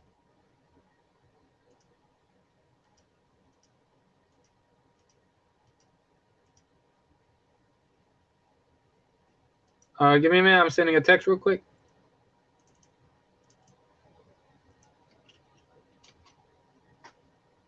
My friend Lag went to Oz today. He didn't. The studios here at Shockwave is gone. I was like, fuck, I'm too late. Text me. So hopefully, if I get enough point for my shop kick, I'm just gonna buy. Hopefully, I'm gonna buy the. Find something that what he had on his ollies. And I just found something. There used to be an ollies here in Texas, but it's gone. Like, hey, TFN Geek. Hey guys. Glad you could join us for this topic, man. Yeah, thank you for having me. No problem. I decided to make a Discord group. Yeah. Took me a while to figure it out. Yeah. Well, I found out why the volume on my Optimus Primal review was so low. I was sitting besides the laptop, and if I sit next to the laptop, the speaker, my microphone is what I mean to say, the microphone can't pick up my voice. But if I am directly in front of the laptop, or if I'm even behind it, it can pick up my voice no problem. So I'm gonna have to figure out how I'm gonna the best position for my reviews, because if I'm standing behind the laptop, I won't be able to see what I'm doing and I'll be blind. But if I stand in front of it, I'm going to have to show my ugly mug in my reviews. And I think my face, I feel like my face might be a deterrent from the reviews. Like, nobody's going to want to look at me when I review my Transformers, because I've noticed in the past the Transformers reviews I do where I'm behind the camera are get more views than the ones where I'm holding onto the figures and I'm in full view of the screen. Yeah. But yeah, so I'm having to decide what the best course of action to do my future reviews is going to be. I tried to see if there was a way of increasing the volume, but when I did my Optimus Primal review, all of my volume was at full 100% use, so I just have to figure out what the best angle for me to be at when I film my reviews is. I might just forego recording videos, and I just might live stream the reviews if it means better volume quality. Yeah. I won't be able to stop the video, pause the video, and bring out the size comparisons when I'm live streaming, but that's just where I am right now.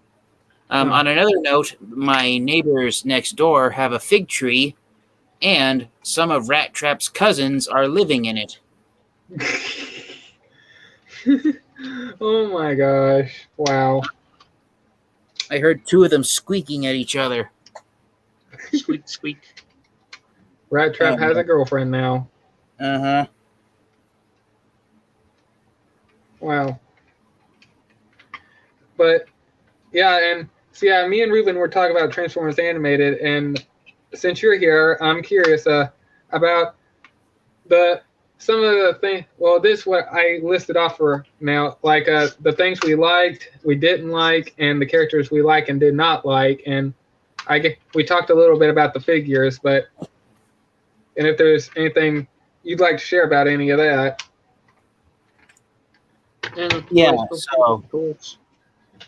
So for characters I don't like, Sentinel Prime is at the top of the list when it comes to characters from Animated. Okay.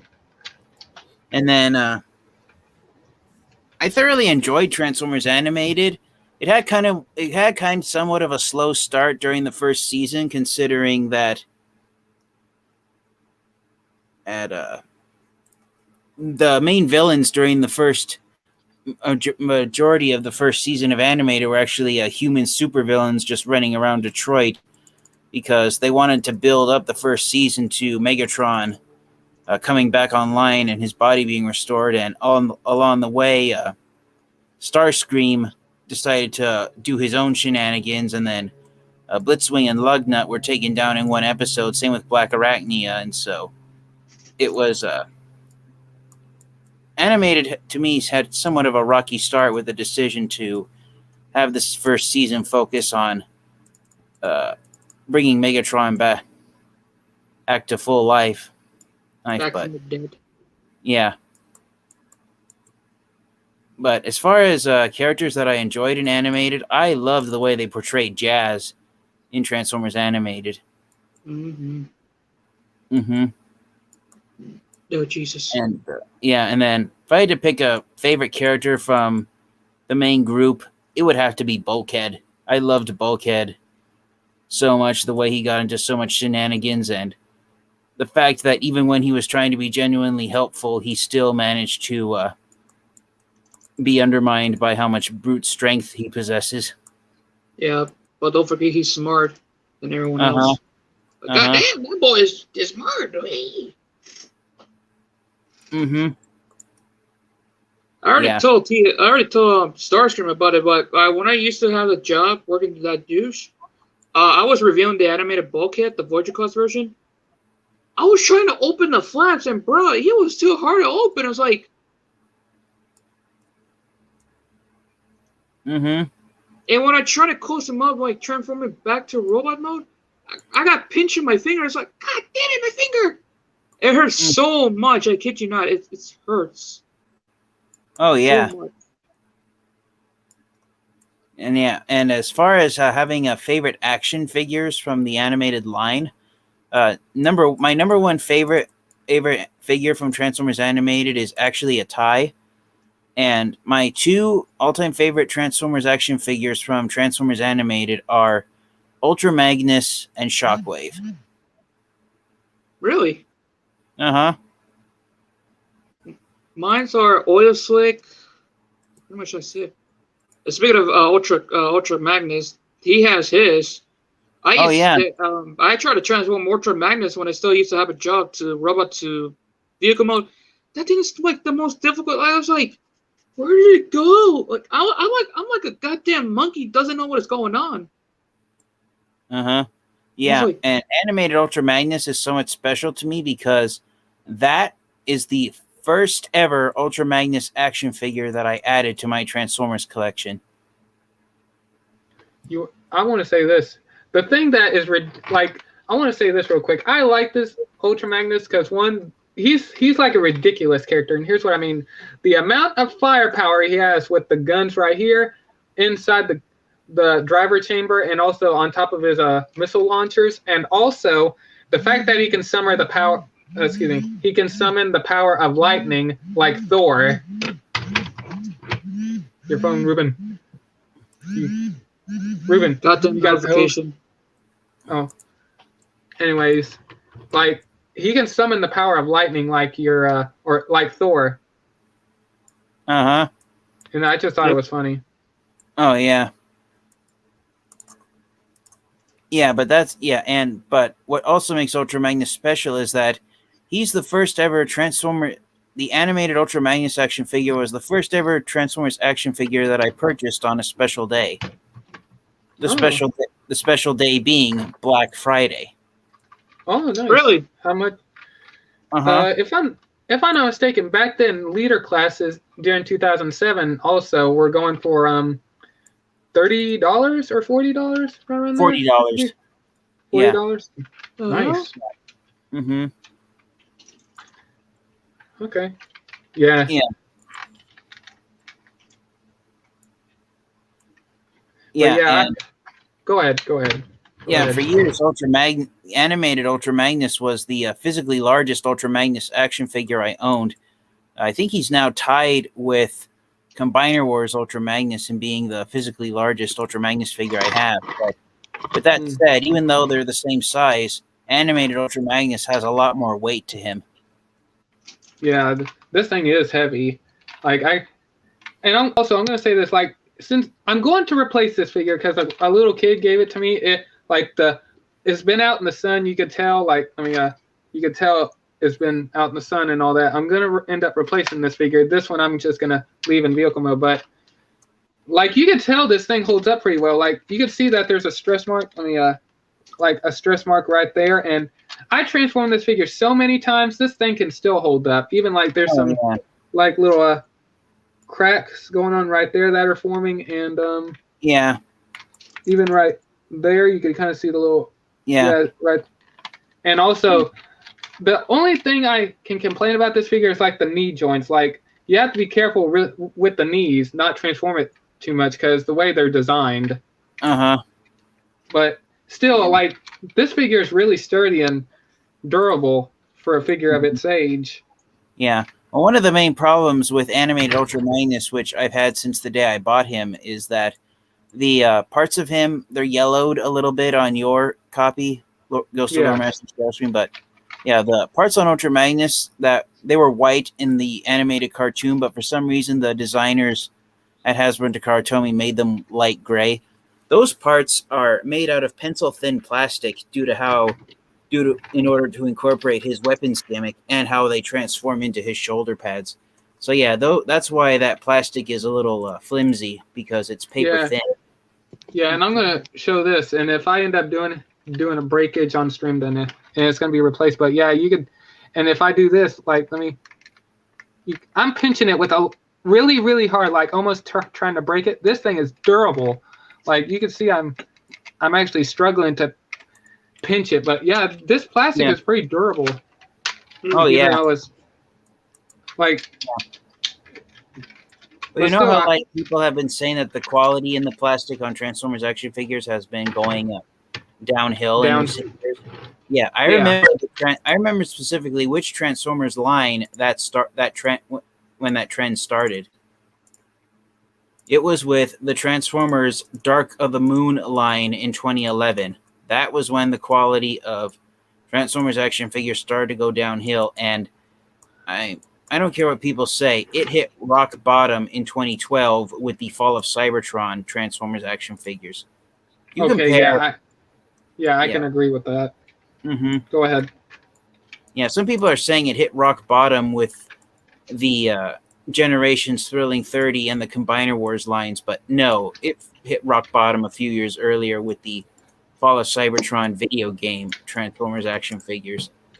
And like, because even though it's a deluxe X-Class action figure, if you compare, like, using Ultra Magnus as an example, since you brought the animated figure out, if you compare the Fall of Cybertron Deluxe Class Ultra Magnus figure with other Ultra Magnus figures of similar size, the quality on the plastic is so flimsy and so terrible, it just makes you wonder how in the world Hasbro and Takara Tomy were even able to design that kind of Transformers figure with such cheap quality plastic that it doesn't even break. Yeah. The only Ultra Magnus figures I have is the animated Ultra Magnus. Like I said, I will replace it when I get a chance. And I have the Siege, the Kingdom Ultra Magnus, and the Transformers Prime Ultra Magnus, the one that has the jetpack in his hammer. I believe it's the Voyager one. That's the Beast Hunters Ultra Magnus. There are actually two Voyager class-sized Magnus figures released in the Prime line. The Beast Hunters version, which is has the vehicle mode that he had in the Prime cartoon, but then the first version, the first Prime Voyager class Ultra Magnus figure, which I have, that one is actually a much more accurate shade of blue to Ultra Magnus in the Prime cartoon show. And that's why I'm glad I got that version of Prime Ultra Magnus and not the accurate via alt mode Beast Hunters version. And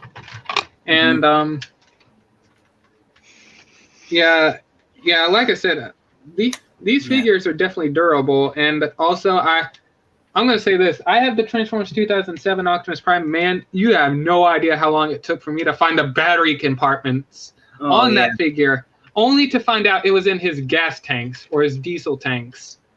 His fuel tanks. Yeah, it? The part where his energy is emitted from. Yeah. I was like, where are the batteries? I figured, like, oh, okay, so it's just built in. It's somehow not powered. I was like, wow. So, and I had enough of it. I wanted to keep that figure safe. I looked it up. I'm like, wow, in its fuel tanks. Wow. And real quick, I also want to mention, what was you personally, TFN Geek, what is your favorite part in Transformers Animated, and I guess favorite episodes or favorite parts, I should say, that you like the most? Well, you might think you might think I'm a little crazy, but my personal favorite episode of Transformers Animated is the one where Starscream creates the clones of himself. Oh yes, I can agree with that. Like, oh my gosh.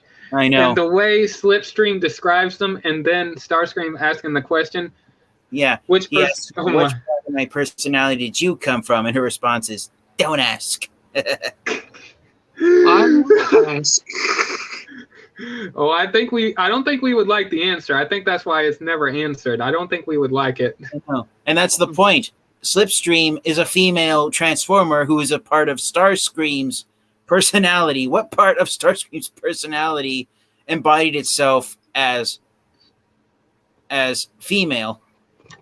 I think we're better off not knowing. I don't want to go this route. Wouldn't impress me if there's like a female side to Starscream or a transgender side. I don't want to go that route, but I'm not going to go that route. But yeah, I think we're better off. Mm-hmm. Yeah, I can agree. That is my favorite part, and also I like that how she lists off all the other Starscream clones on their personalities. I forgot all of them, but yeah, Skywarp was the coward, Thundercracker the egomaniac, Sunstorm the kiss-up, and Ramjet the liar.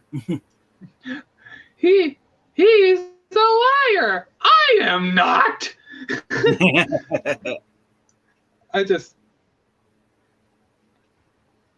Damn it. Yeah.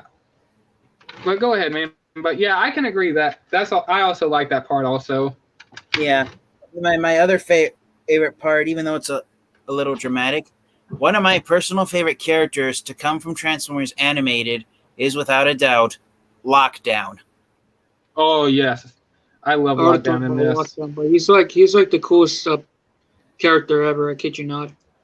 I loved the way the episode that introduced him ended with Ratchet getting a payback.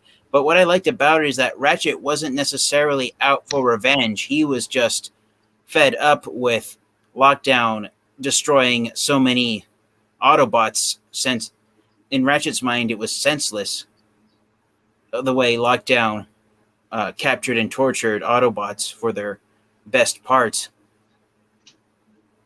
Damn it. Oh, right. Yeah. When you watch the end of the episode, Lockdown pulls out a whip, and before he can do anything, Ratchet blasts him, and he gets electrocuted. Yeah. And yeah, I like that. I want to mention this real quick. I like that we've been going on the episodes for quite a while, wondering who killed and stole the who killed Master Yokitron and stole the protoforms, only to find out Megatron hired Lockdown, if I'm not mistaken, for that job. And this is just me personally. I've always felt that was a little reference to Beast Wars, the way after the protoforms were released, that Megatron tried to collect them all and turn them into Predacons in the Beast Wars series. Yeah. And any other parts that you can remember? Yeah, I loved when Prowl. Oh, go ahead. Yeah, that I enjoyed. Oh yeah. Go ahead, man. Go ahead. You can. Yeah, one of my favorite parts was when Prowl upgraded into his samurai armor, and then when he transformed into his alt mode, it turned into a sidecar. I really loved that idea. Yeah. I definitely. Yeah. And I do want to bring this up real quick. I didn't forget to mention this. I did bring it up. I like that when and this was during one of the Wasp episodes, and I like that Sentinel Prime cannot drive in the rain, and he has to transform into robot mode and just run. I loved Optimus Prime. I loved Optimus Prime's response to him. Don't go against the skid, Sentinel. Turn into it. and Yeah. Ratchet and all the other Autobots leave him, and he tries to transform back to catch up with them, and then he has to transform back into robot mode, and Ratchet just pulls up right beside him saying, "What's wrong with you Cybertronians? Do you not know how to drive in the rain?" And then leaves him. Uh-huh. One of my favorite lines is when when Jazz first comes to Earth and he asks Bulkhead, "What did you call that blinking light show we passed by?" Traffic lights. Traffic lights. Solid. Yeah, I remember you mentioning that. That's one of my favorite lines from the whole show was when Jazz first came to Earth and he asked, "What'd you guys call that blinking light show we passed by?" Traffic lights. Traffic lights. Solid. Oh my gosh. Yeah, that was funny. Uh-huh. I like Jazz in this. Jazz was awesome. Yeah. Yeah. And it wasn't until 2 years ago when the Siege line was launched that, because like when you watch Transformers animated, a vast majority of the time when Shockwave is disguised as Long Arm Prime, he's mostly gray. I didn't realize that was a callback to the Radio Shack Galactic Man Shockwave figure that we got in the Generation Selects line. Oh, I think you'll be shocked about this, and I'm gonna, and I know you're probably gonna go back and rewatch this. I'm going to also, but remember the first episode of Transformers Animated when the Nemesis show up and Starscream volunteers to go get the Allspark, and Megatron just grabs his wing and says, "Why would I waste all my time just for you to go get the Allspark?" They actually did reference that in Transformers Kingdom. And here's what I mean. Like, when the Nemesis crashed on Earth and Megatron is like, "Get these engines online. How am I supposed to get the Allspark back if this ship cannot fly?" And Starscream says, "I'll go find the Allspark. I will fly all over the Earth if I have to." I can't remember the exact line. And Megatron says, "Now, why would I waste my time and let you go find the Allspark and let you get your hands on it?" Or something like that. Yeah, they actually have an animated reference in there. I'm going to go back and rewatch it to get the exact lines. But yeah, I was shocked that they actually did have a little bit of an animated reference in Kingdom. Oh, yeah. So yeah, like I said, in Transformers Kingdom, I guarantee you there are more hints than we know. Oh, yeah. There's more references to past Transformers series. Oh, yes. Leading up to the Legacy trilogy, I bet. Uh-huh. Well, when you think, with that cliffhanger with Unicron having plans, I mean, what is he going to do now, and where in the name of Primus is he going to? Yeah, I can agree with that. And plus, he says the dead universe has given him endless ideas or something like that, or it has given him some ideas. Excuse me. Oh yeah. But any other parts you can think of that were enjoyable? Yeah, you can share whatever you want, man. Yeah. One part that had me cracking up was when at the time Hasbro couldn't get a registered trademark on the Triceratops Dinobot, his original G1 name, and even if they could, it's considered taboo now due to one of its two definitions.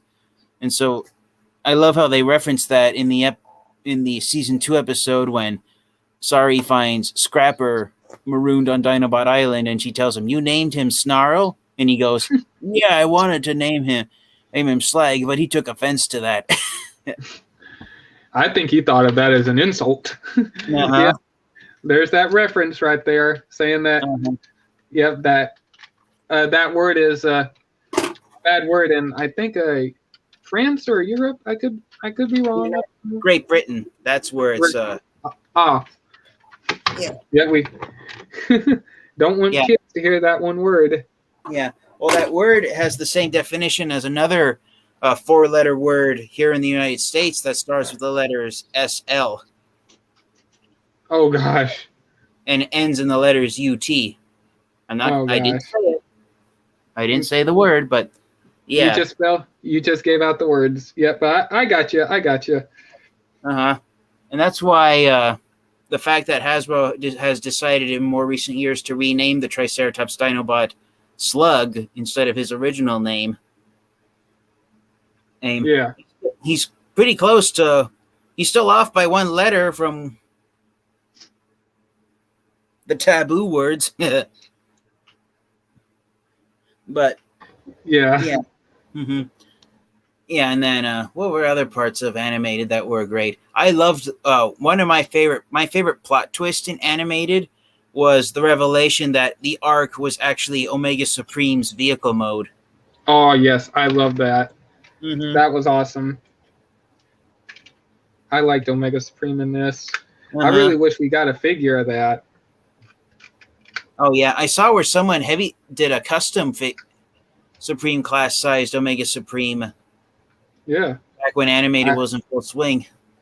Yeah, I looked up pictures of that too. It looks awesome. Uh-huh. Yeah. And so I remember they released a Supreme class sized action figure of Optimus Prime in Transformers Animated. It was the largest figure to come out of animated, and everyone was hoping that Hasbro and Takara would release Omega Supreme in the same size class, but nope. Oh. The Supreme class Optimus Prime, is it the one that you roll and it spins, and as it spins at the waist, the head would come up or something? Yeah. Yeah, I got that figure. It's missing some parts, but yeah, I got that figure. Mm-hmm. I'm just missing some of the weapons, but yeah, I got that. I was able to find them at a Goodwill. And I'm going to say this, even though I'm going to call it canon regardless, but in season 4, and I will talk a little bit about that, but I like one of the parts when Ratchet is taking RC on a date to McAdams. There you go. There's a Cyberverse reference. But anyways, Omega Supreme is in robot mode, and Ratchet would like Omega Supreme to join, and he's like, Omega Supreme says, "I'm sorry, I do not fit in." And Ratchet's like, "I don't care if you don't fit in. You're still a bot," or something like that. And then Omega Supreme comments and says, "No, I mean, I literally cannot fit inside." Uh-huh. And that was just funny. "I cannot fit in that little tiny building. I'm a giant robot." Uh-huh. Yeah. And also, I enjoyed the Lugnut Supremes. Oh, yeah. But anyways, go ahead, man. Yeah. One of my favorite portrayals of a classic character in animated was Blitzwing's multiple personalities and his multiple faces. Yes. I like Blitzwing in this and his personalities. What cracks me up is that if you listen closely, each of Blitzwing's personalities has a different accent. He's like cold persona, which is the blue face with the monocle. It's his like sociopath personality. Yeah. He has a German accent, and then his red angry face, he has a Russian accent, and then in his Schwarzenegger. And then in his his crazy jack-o'-lantern face when he's insane, he has almost like a high-pitched American accent. Yeah. Two of the parts I liked with him is, well, the first part is him arguing with, or all the personalities are arguing, "I will scan this fighter jet." "No, the assault tank." "This jet. Tank, jet, tank, jet, tank." I will scan them both. So like this, "I will scan these both." And I'm going back to rewatch it to see if there's any other personality or any other parts I like with Blitzwing. But my other part I like with Blitzwing is that when they're protecting the Ark and Blitzwing is flying around shooting at the Autobots, and Bumblebee or Optimus Prime, I believe, says that Blitzwing's weakness is his personalities, and Bumblebee volunteers to go mess with Blitzwing. And as he's flying around in jet mode, he's messing around, calling him names. And Blitzwing decides, for some reason, to transform in tank mode in the air. And as he's falling, you hear the Russian Arnold Schwarzenegger voice just saying, "Oh, slag, not again." Boom. Uh-huh. That was just funny seeing him just lose his mind and transform in tank mode in the air. My favorite scene with Blitzwing was when he's talking to Lockdown, and then his crazy face comes on. And he says, "Oh, can I see him transform into a fire truck? Can I? Remember that? Yes. You forgot. That was so funny. Oh, I want to see him turn into a fire truck. Going down. Can I? Oh my gosh, that was. I just enjoy Blitzwing. I feel like, I think, in my opinion, I could be wrong, but I think he's like the comedy of the show. That's my opinion. Oh my gosh.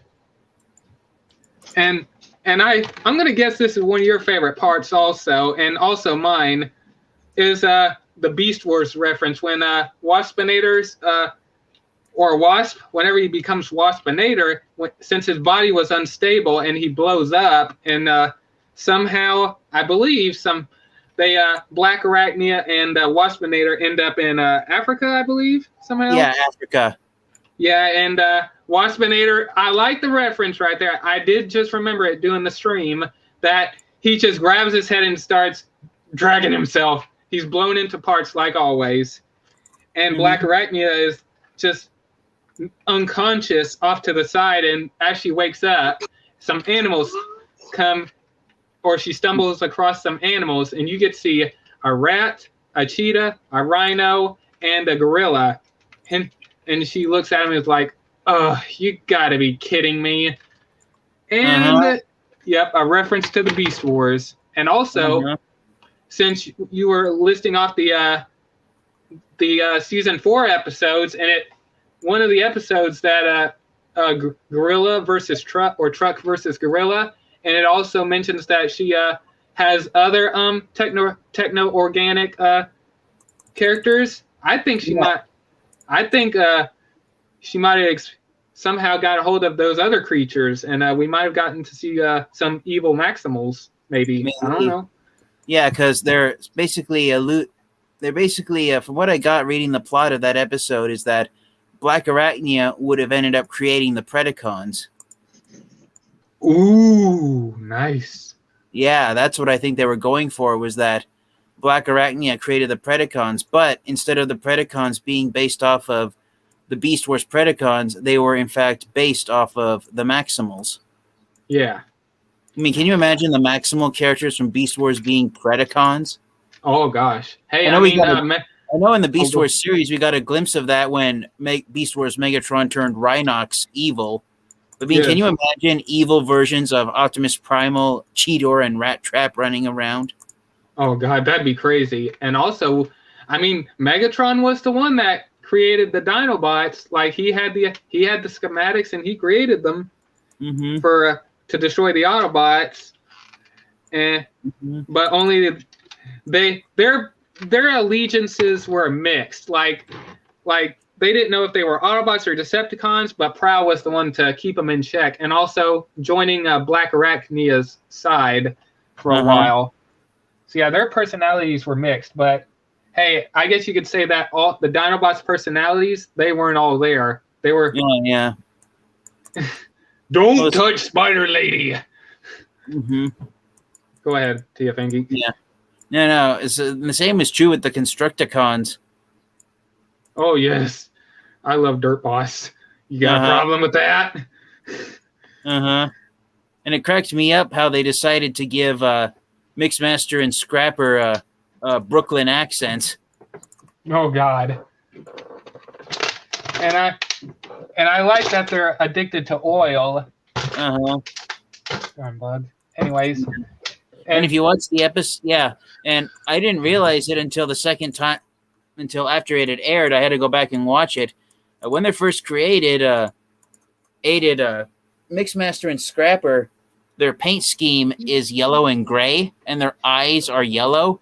But after Megatron brands them as Decepticons, their paint job changes, and instead of being yellow and gray, they become neon green and purple, and their eyes color changes from yellow to red. Oh yes.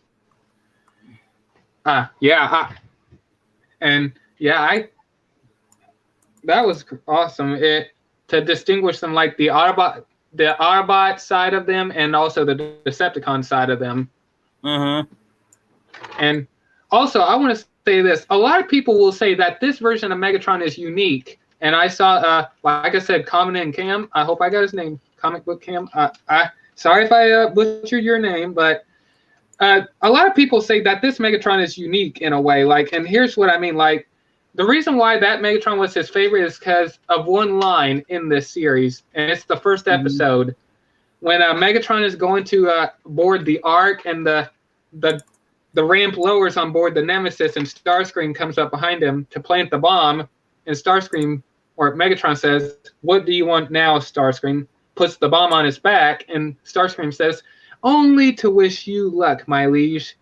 And this one line, I guess, made Megatron a little more unique when Megatron says, "I do not believe in luck." And I actually like that. He doesn't believe in luck. And plus, I like this version of Megatron because, like, not the Cybertron design, but I like the Earth mode design as that futuristic double-rotored helicopter. And also, he has like some. I think you brought it up. I could be wrong, but I'm curious if he learned from Master Yokitron, considering his training with 2 swords. Yeah. I think they said in the Allspark Almanac that they wanted to reference that he actually learned sword fighting from his time as a gladiator. And that when he became leader of the Decepticons, he abandoned sword fighting in favor of just relying on his fusion cannon to blast his enemies into a million pieces. And when he was injured battling Optimus Prime and the Autobots, he decided to bring back his swords, or it's to have his backup weapons in case his fusion cannon wasn't enough. Yeah. And that was because even though they don't reference it directly, they subtly, in subtle ways acknowledge it, that Megatron discovered the hard way that Optimus Prime and him were equals on the battlefield, and that despite having different fighting skills, they found themselves evenly matched at every turn. Yeah.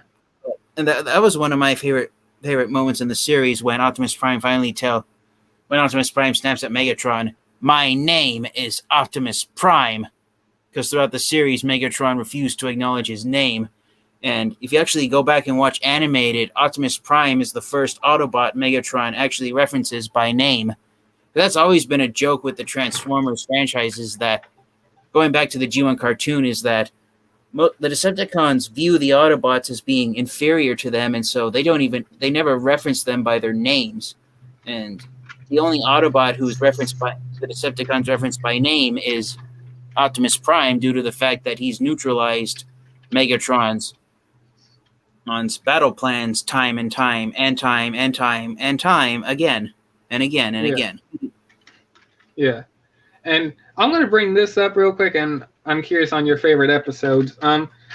Even though you hate Sentinel Prime and me, I like him a little bit because of his personality, but I want to say I think he got what he deserved, and here's what I mean. When the Headmaster unit got a hold of him. Oh, yeah. Hang on. "Hey, Prime, I need you to come to my location, but promise me one thing." "What?" "That you won't laugh." Sentinel, where are you?" "Look down." "You promised you wouldn't laugh." And Prime gets to torture Sentinel Prime all he wants now. You ripped my arm off. It was trying to. Oh, go ahead. Trying to shove shield spikes into my face. "And you kicked me on purpose." It's like when Optimus Prime picked up his head, he's like, well, the shoe's on the other foot now, isn't it, Sentinel?" I think he got what he deserved in that episode. He's always getting tortured. And also, same for Bulkhead. Whenever he encountered the Headmaster unit for the first time, whenever he wakes up and finds out that he feels a little funny and he realizes he's ahead, I like that you see him shake. He's trying not to scream. He's like, nope, this ain't happening. This ain't happening. It's happening. No. My favorite scene. My favorite scene with the headmaster is when Optimus Prime tells him, "You probably couldn't transform," and he says, "Oh yeah, watch me." And then when he tries to transform, he goes, "I guess the bot whose body I still had a smaller head than mine." Yeah, he stole Starscream's body.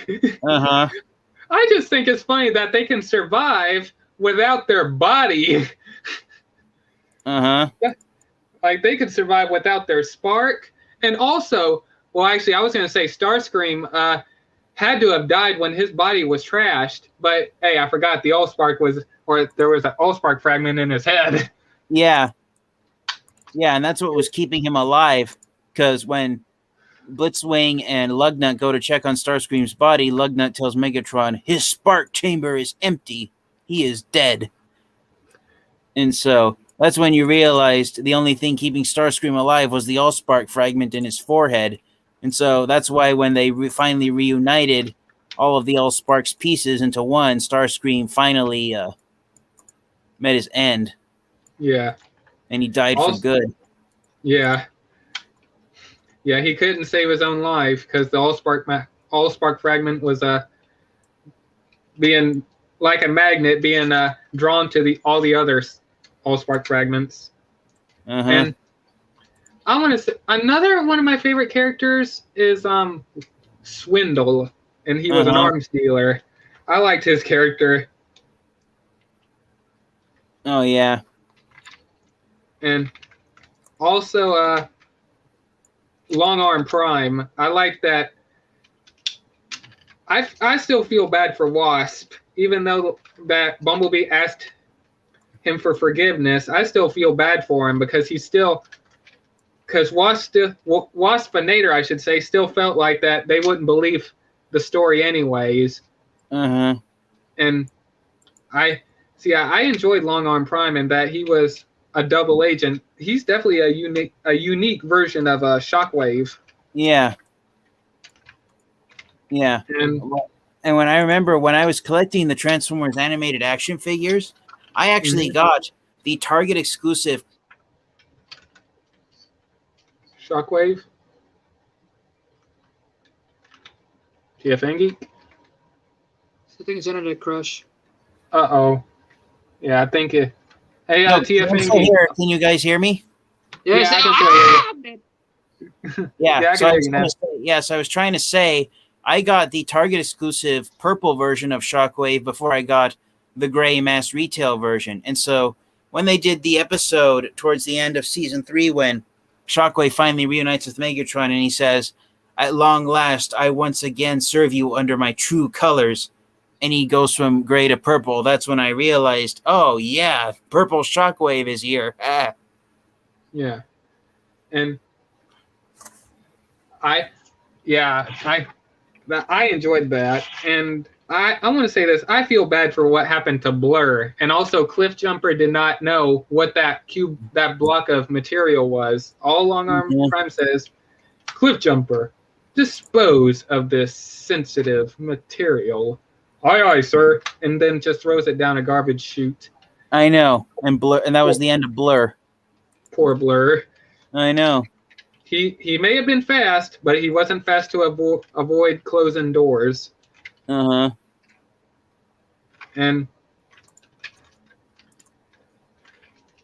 also, maybe you already know about this, TFN Geek. Since Perceptor is a cameo here and there in the episodes, do you know what his accent is based off of? Ruben brought it up. Yeah, I don't know what it's based off of, but I do know that it wasn't a human being that was providing his voice. Hey, Ruben, would you like to share what his voice sounds like? Yes. Go ahead. Ruben, you share that. What? Who's Transformers? No, you. I want you to share what Perceptor's voice in Transformers Animated sounds like. Oh yeah, Stephen Hawking's. Yep. I didn't know that until he brought it up. It actually sounds the same a little bit. Well, if you actually go into Animated Perceptor's Wikipedia page, it lists it. It is an electronic voice called Plain Talk. Huh. I was trying to find that for years. And it has its own Wikipedia page. Plain Talk is a artificial electronic speech synthesis that is used by people who are unable to produce speech for themselves, and that and that it was and that's why Perceptor, they decided to use that for Perceptor. So yeah, Perceptor, the animated version of Perceptor wasn't even voiced by a human being. He was voiced by automated electronic voice. Oh, that's interesting. Yeah, they used it in a short-lived The first time I actually heard that was in a cartoon show called Robot Jones. I don't know if you guys have ever watched that. It was a very short-lived cartoon series that aired on Cartoon Network, and they originally used the Plain Talk electronic voice for the title character of Robot Jones. But when I heard it in Perceptor, I was like, "Oh, Robot Jones's voice," and then when I looked it up and found out that it wasn't a human voice, it was an electronic voice, an electronic software voice. That's when I was like, oh, okay, that makes sense. Yeah, so for those of you guys who didn't know that, that's why Animated Perceptor sounds so weird. He's not voiced by a human being. He's voiced by a voice software program. Oh. And also, did you know that they actually have, like, I guess, a robot designed for Mirage for Transformers Animated?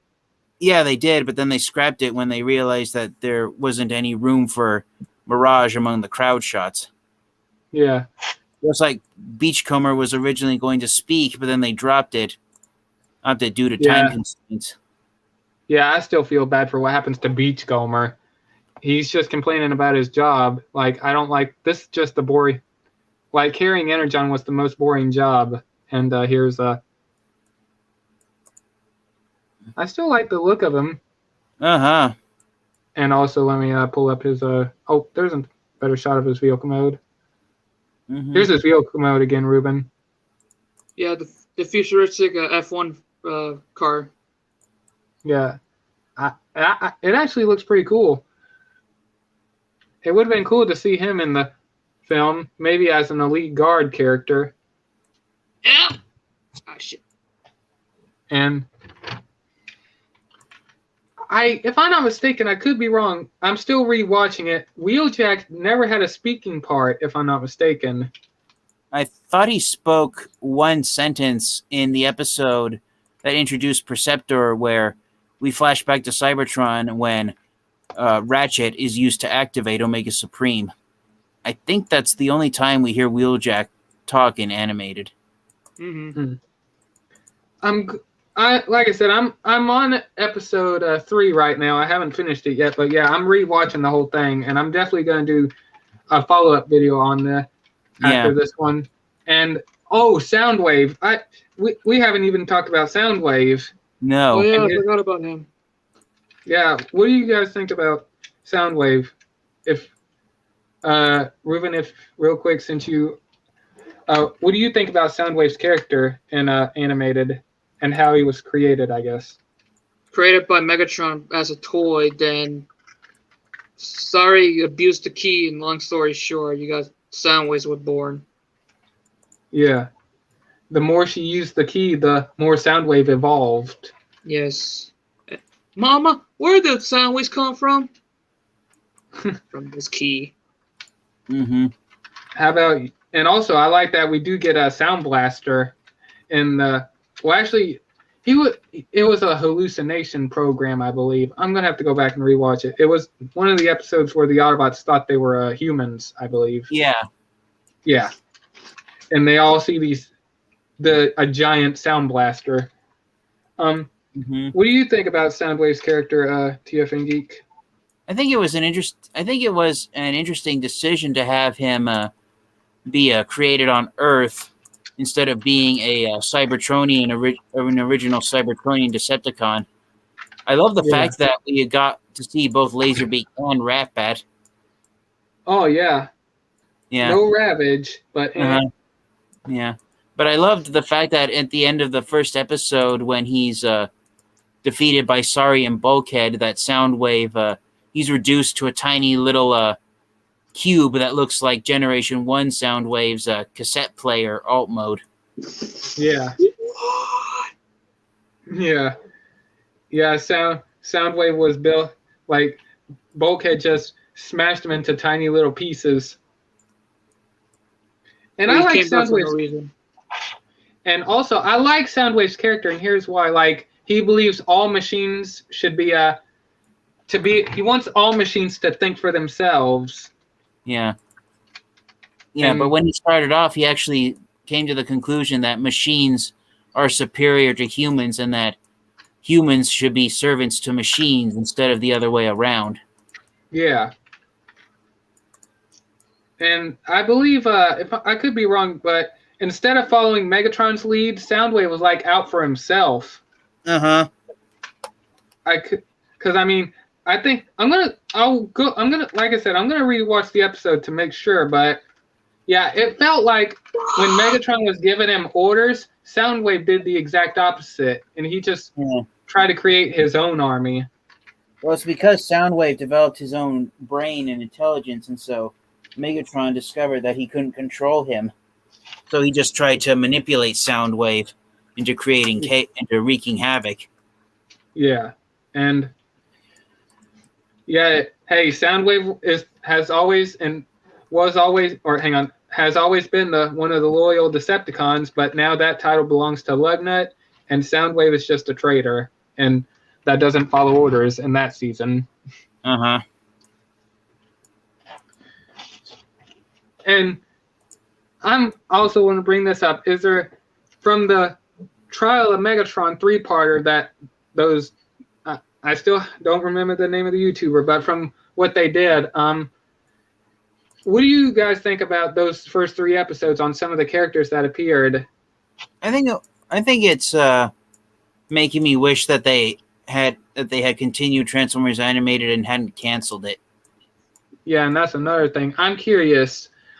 I'll get back to that topic in a minute, but I want to say this. The way Transformers Animated ended on Season 3, with the Autobots going back to Earth, or not Earth, excuse me, going back to Cybertron and Optimus Prime, first time ever seeing the Matrix, wore around his neck, and has all the Decepticons captured, and the protoforms are right there, and Prowl's body is in a coffin, and Omega Supreme transforming, showing himself to all the other Autobots, and they're all celebrating. I'm curious, do you think that it was better off ended like that, or do you think Season 4 would have been necessary or something like that, if you guys know what I mean? Yeah. To you guys personally. Yeah. So from what I read on the episode descriptions on Wikipedia, it looks like they were building up to, it wasn't enough that Megatron was arrested. He and the Decepticons had to be defeated once and for all, and I think it would have been action-packed fun to see Megatron upgrade into a triple changer and possibly take on the name of Galvatron. Yeah, and the way you... Oh, I was going to say, yeah, I was going to say, the way you read his character description on the last 2 episodes of him becoming insane and losing it, I would have loved to see that version of Megatron just lose it. Oh, yeah. Like, I like that version of Megatron, and the way he talks and the voice, like, I would have loved to see him lose it mentally and physically. Yeah. But go ahead. Because that's what they did in G1 to distinguish Galvatron from Megatron. Even though they're the same character, the idea that Hasbro wanted to go with was that, whereas Megatron was just a cold-hearted dictator, Galvatron was an insane psychopath. Yeah. And he slowly starts to break down. Mm-hmm. And And like I said, and also I'm glad they actually got to get the original actor that would have played Beachcomber, but then Blackout just, I guess, blacks him out somehow with his Blackout's powers by deactivating him and leaving a message, as Blackout says. Well, Beachcomber says, "What do you get for deactivating me?" And then Blackout just says, "A message." And then just runs off with the Energon cargo. Yeah. And the description, well, the three-parter episodes, and also the episodes that you described, I actually liked what they were going for and the way it would have ended. Oh yeah. I mean, there wasn't that many episodes. They could have gone for it, but Revenge of the Fallen was being released, and I guess that's what pretty much killed the series. Because Revenge of the Fallen. Yeah, it was. So, I guess we have the Bayverse to blame for the loss of, for not getting the 4th season. Well, or at least at least the sequel came out. They could have delayed it at least maybe another year, but Yeah, but another factor that led to Animated's demise was that the cartoon series started airing in episodes on Cartoon Network 6 months before the action figures were released. And so that's a bit of a trivia. And so that's some bit of Transformers history, is that for those who are unaware, during the first 6 months of the Transformers animated franchise, all there was to Transformers Animated was the cartoon series. There were no action figures of the characters from Transformers Animated during the first 6 months that it existed. Yeah. The pilot episode aired on Cartoon Network, I remember, on December 27th, 2007, and it wasn't until after June of 2008 that the first Transformers Animated action figures were finally released.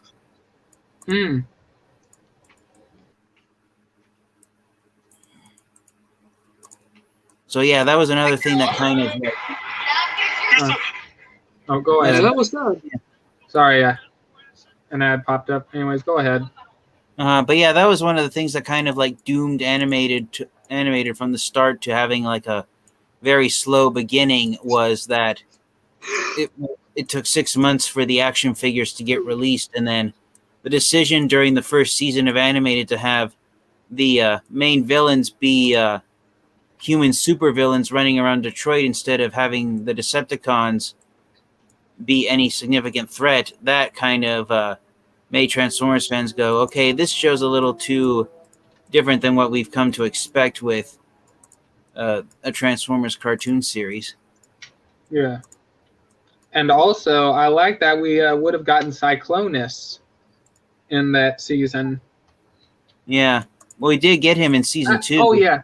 Yeah, you're right. And also, there was another Decepticon character that I don't remember the name of. I think he was a general. I forgot his name. He would have, I think his first appearance would have been in that season. I'll do like I said, I'll do another follow-up, and I'll see if I can have the name written down somehow. And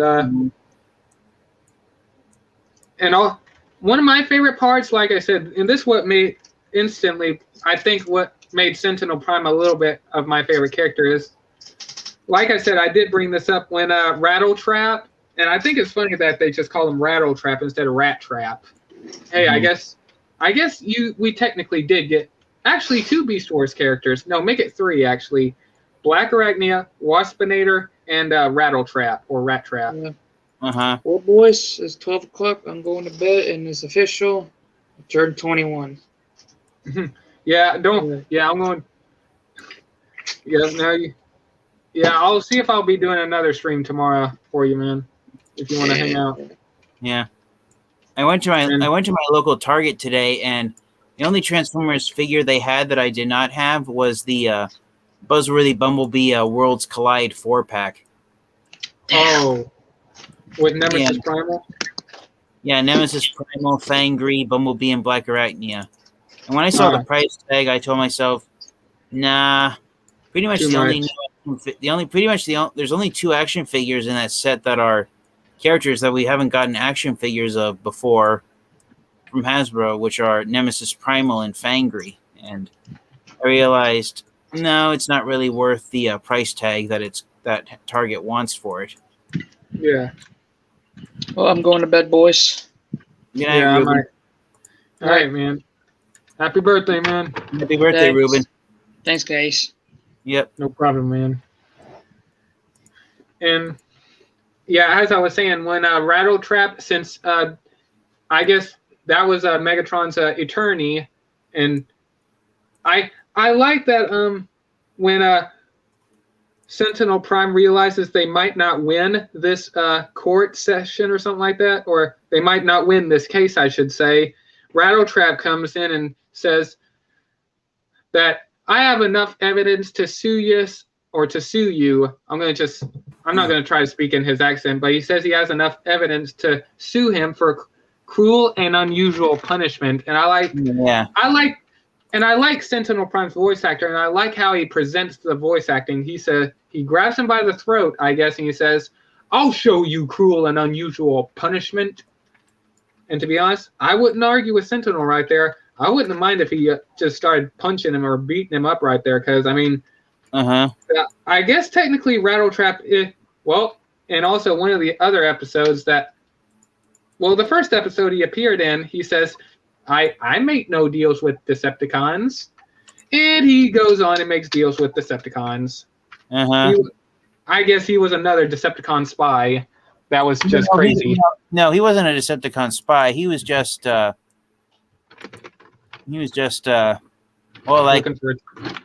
ahead. Looking for an easy pay job. Yeah. Is what I was going to say. Yeah. And also, it would have been cool to see a Tripticon station. And I guess from the descriptions that you read, I guess we wouldn't have got to see him transform unless he does transform in the final 2 episodes, but he's just not listed. Yeah, could have been. Hold on a minute. Did you say in the final 2 episodes that there was a threat that was coming or something like that? I could be wrong. Yeah. And I read on another Transformers Wikipedia page, the threat was Megatronus Prime. That Megatron's summoning of all the Decepticons caused the Fallen to return from the shadows. Oh. And so all the Autobots and their allies would have had to have come together to not only fight all the Decepticons, but to fight the first ever Decepticon. Ooh, that would have been awesome to see. Yeah, when you imagine the Fallen in the art style of the animated series. Ooh, that would have been awesome. Maybe they could. Since you're saying that, I'm just imagining the combined or the Prime Wars trilogy version of that. The Fallen, like the look of him. I'm just imagining that version in the animated series. Like, ooh, that would have been awesome. Oh yeah. And yeah, when you mentioned a big threat, I figure it was Tripticon transforming and being a big threat. But okay, wow. But I guess the main reason they wanted the Fallen to be the threat was to be a preview to the Transformers Revenge of the Fallen movie.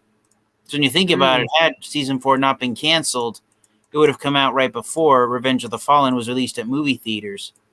So we would have gotten a double feature of the Fallen, first in the animated cartoon and then in the film. I guess that was another reason. Just a guess. I guess that was another reason why they canceled it, because I guess they didn't want to get people confused with 2 Fallens. Like, wait, what's going on here? Let me see here. And I believe, and also I want to know one thing that I guess it kind of messes up.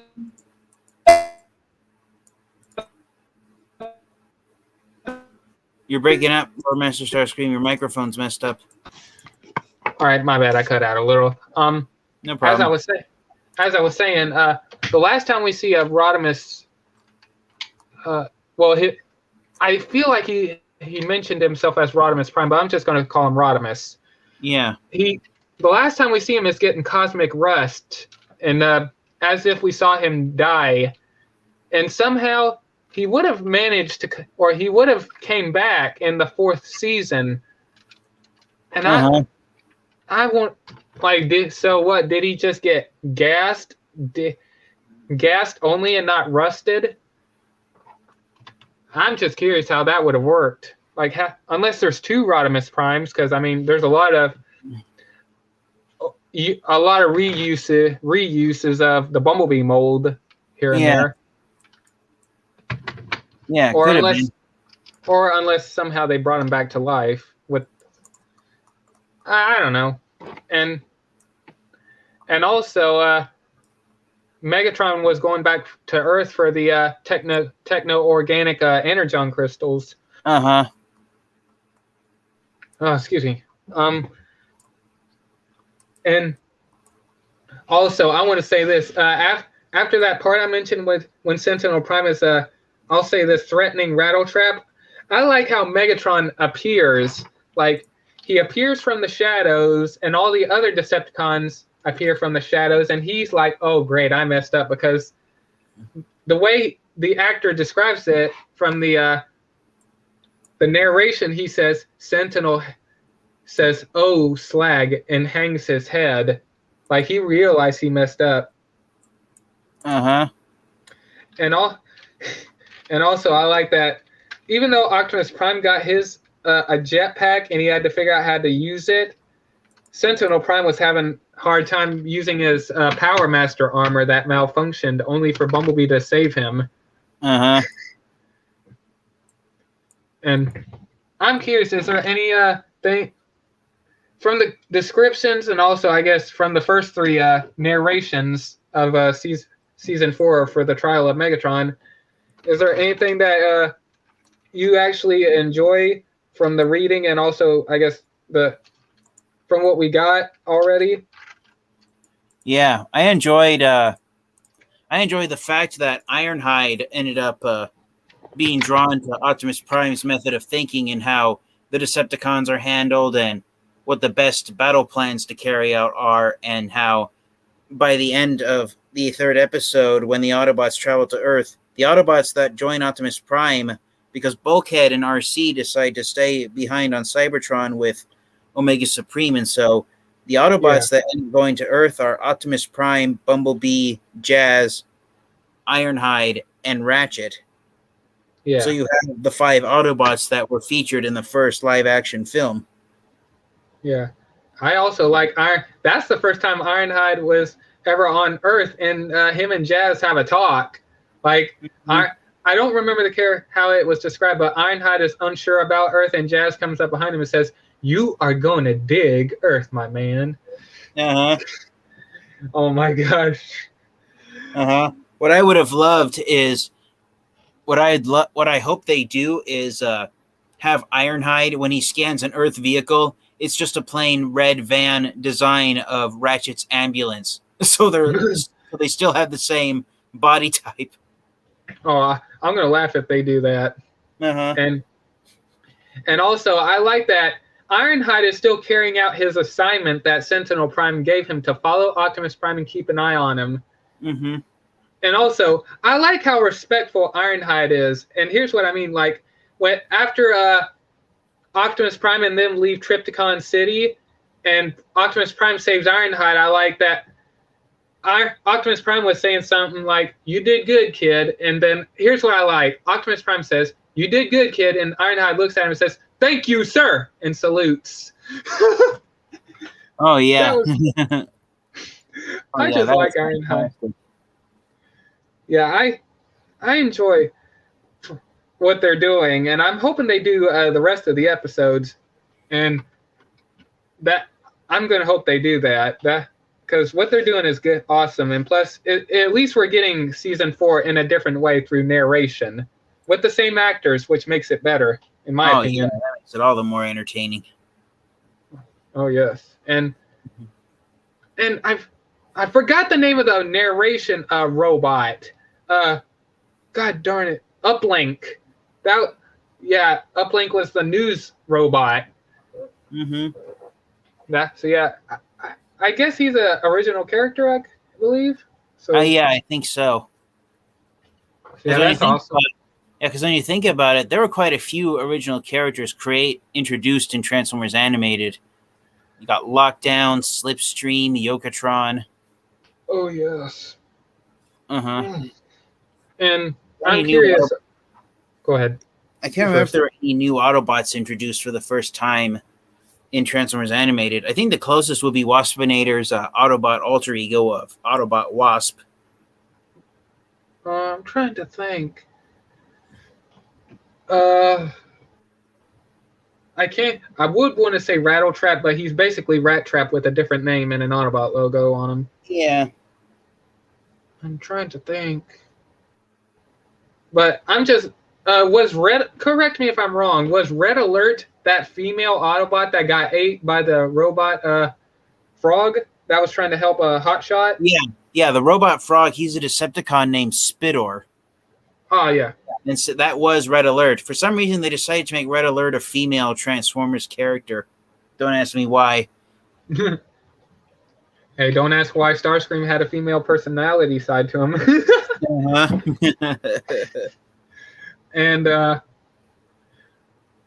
I'm curious, is there anything else you'd like to mention about season 4 from the narration side of it, and also since they haven't got to the other episodes yet, the reading side of it also?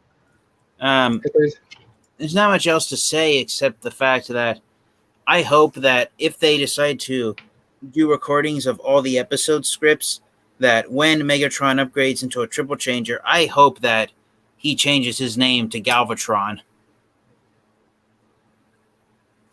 Oh, that'd be awesome. And also, hey, I'm curious, maybe let me see if there's any artwork for, because I mean, they did release artwork and they did have mentioned the Fallen. I'm going to see if there's anything on that. Maybe there's some artwork. Maybe, I don't know. I'm going to look real quick. If you try to, That'd be awesome. Hang on. If you look up animated Galvatron, Transformers animated The Fallen. Oh. Yeah, you're probably going to see fan art, but nothing official. You'll probably find fan art, but I don't know if you'll find anything official, because I know there's lots of fan art of animated Galvatron from fans wanting to see what Galvatron would look like in the animated design. No, okay, yeah, there ain't no artwork for The Fallen yet. Okay, I'm curious if they'll do something like that. Let me see here. Transformers animated season 4 Megatron. Mm-hmm. Well, I know they have the toys for that. I know that for sure. Yeah. Here's the artwork, and I'll also hang on. Let me show this off, because this also what his face looks like. Oh yeah. He looks like he has some Hannibal Lecter stuff because he has that mouth guard. Yeah, but the design of the helmet looks like a samurai helmet. It actually makes him look like with that. Shredder. Yeah, with the mouth plate, that he looks like the Shredder from Teenage Mutant Ninja Turtles. Yeah, and here's the robot design that was canceled. Yeah, and here's the. I felt so disappointed. I had so much disappointment when they showed that gray prototype of animated Galvatron, and how it never came to actually exist. Let me see. I'm gonna look at Hotshot, because I know they actually had Hotshot. Okay, this is just fan made, but here's some fan made colors of this version of Megatron in just the animated color scheme instead of. But here's some. Yeah. And also, like I said, this ain't official. This is just fan made. And here's his weird stealth jet mode. Uh-huh. And his alien tank. Mm-hmm. And also here he is in his wearing his Hannibal Lecter. Mouth. I still say that's more like the Shredder from Teenage Mutant Ninja Turtles than that. Oh yeah. Now that you think about it, yeah, that's true. Let me see here. Okay, let me see here. Transformers Animated Season 4 Hot Shot. Because yeah, I know that. And also, I feel bad for Hot Shot. I want to know what happened to that Autobot group. Like, I mean, the last time we see Hot Shot is that Red Alert was trying to help him, and that his leg had to be amputated. And also, here's the figure, and oh man, I'm looking at it. I'm disappointed that this figure's canceled. And also, there's some fan art coloring. I'll show that in a minute. But oh yeah. And definitely based off his Armada design. Oh yeah, definitely. And yeah. That's I guess a 3D printing fan made thing, but yeah, here's what his colors I guess would have looked like. But this is just fan made, to mind you, but there's his face. Oh yeah. And here's his head. Like I said, not official, but fan made coloring. Oh yeah. And here's his on-screen model. Yeah, and let me see here if there's any other prototypes real quick that. Hold on, what's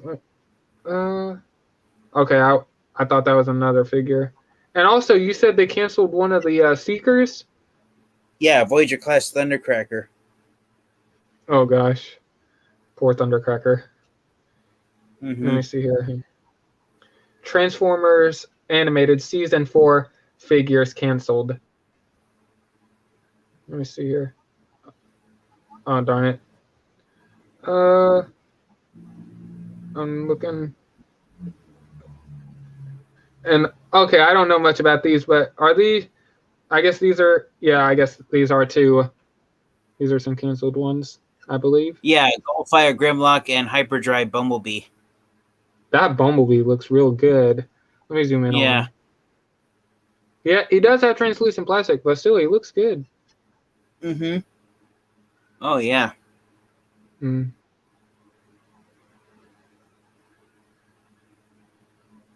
here's the Grimlock. Yeah, there's Grimlock in T-Rex mode, and here he is in robot mode.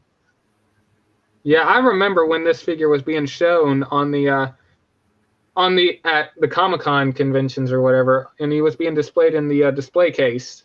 Yeah. And yeah, and here's the Waspinator, and I guess this figure never got released. Oh yeah, Deluxe Wasp. Or not Waspinator, yeah, Wasp. This figure never came out? Wasp was his name, yeah. Because before Black Arachnia found him, when Wasp first traveled to Earth, he took on the same type of vehicle mode that Bumblebee did. Yeah. Let me see here. Is this a... Okay, I thought that was another prototype. I'm looking this real quick. Okay, I don't see it. But man, I remember a lot of ridiculous Transformers figures that were canceled. Namely, the G1 Unicron figure that was. Hang on, let me. Oh, here's a Red Alert. Let me show this off.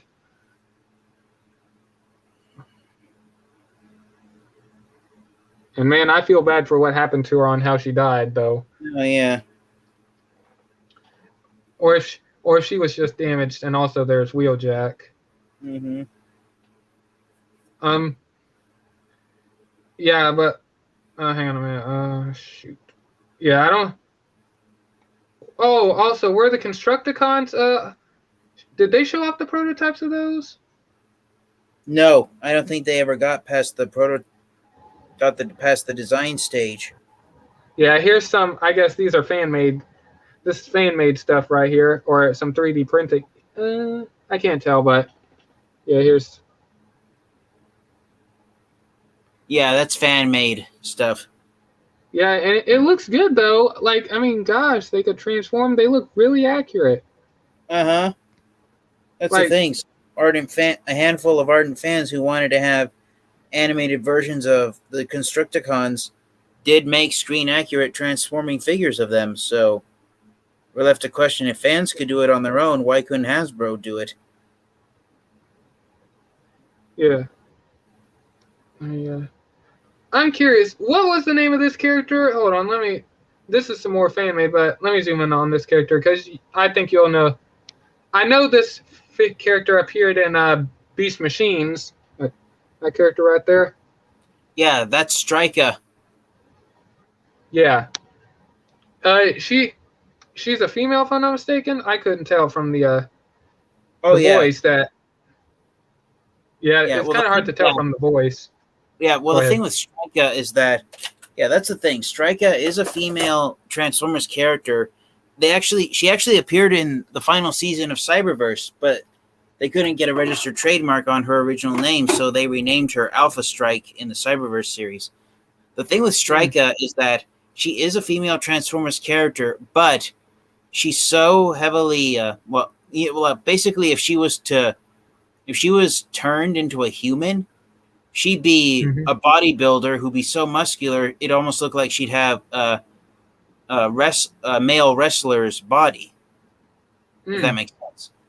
And and I guess the joke, well, I don't know if it was supposed to be a joke, but I guess when she was introduced in the Beast Machines cartoon series back in the 90s, when Strika was introduced to the Transformers franchise, they decided, since she's a female character who is really muscular, they decided to give her a Russian accent, because I guess at the time they figured which country has the toughest women in the world, and I guess they figured it would be Russia.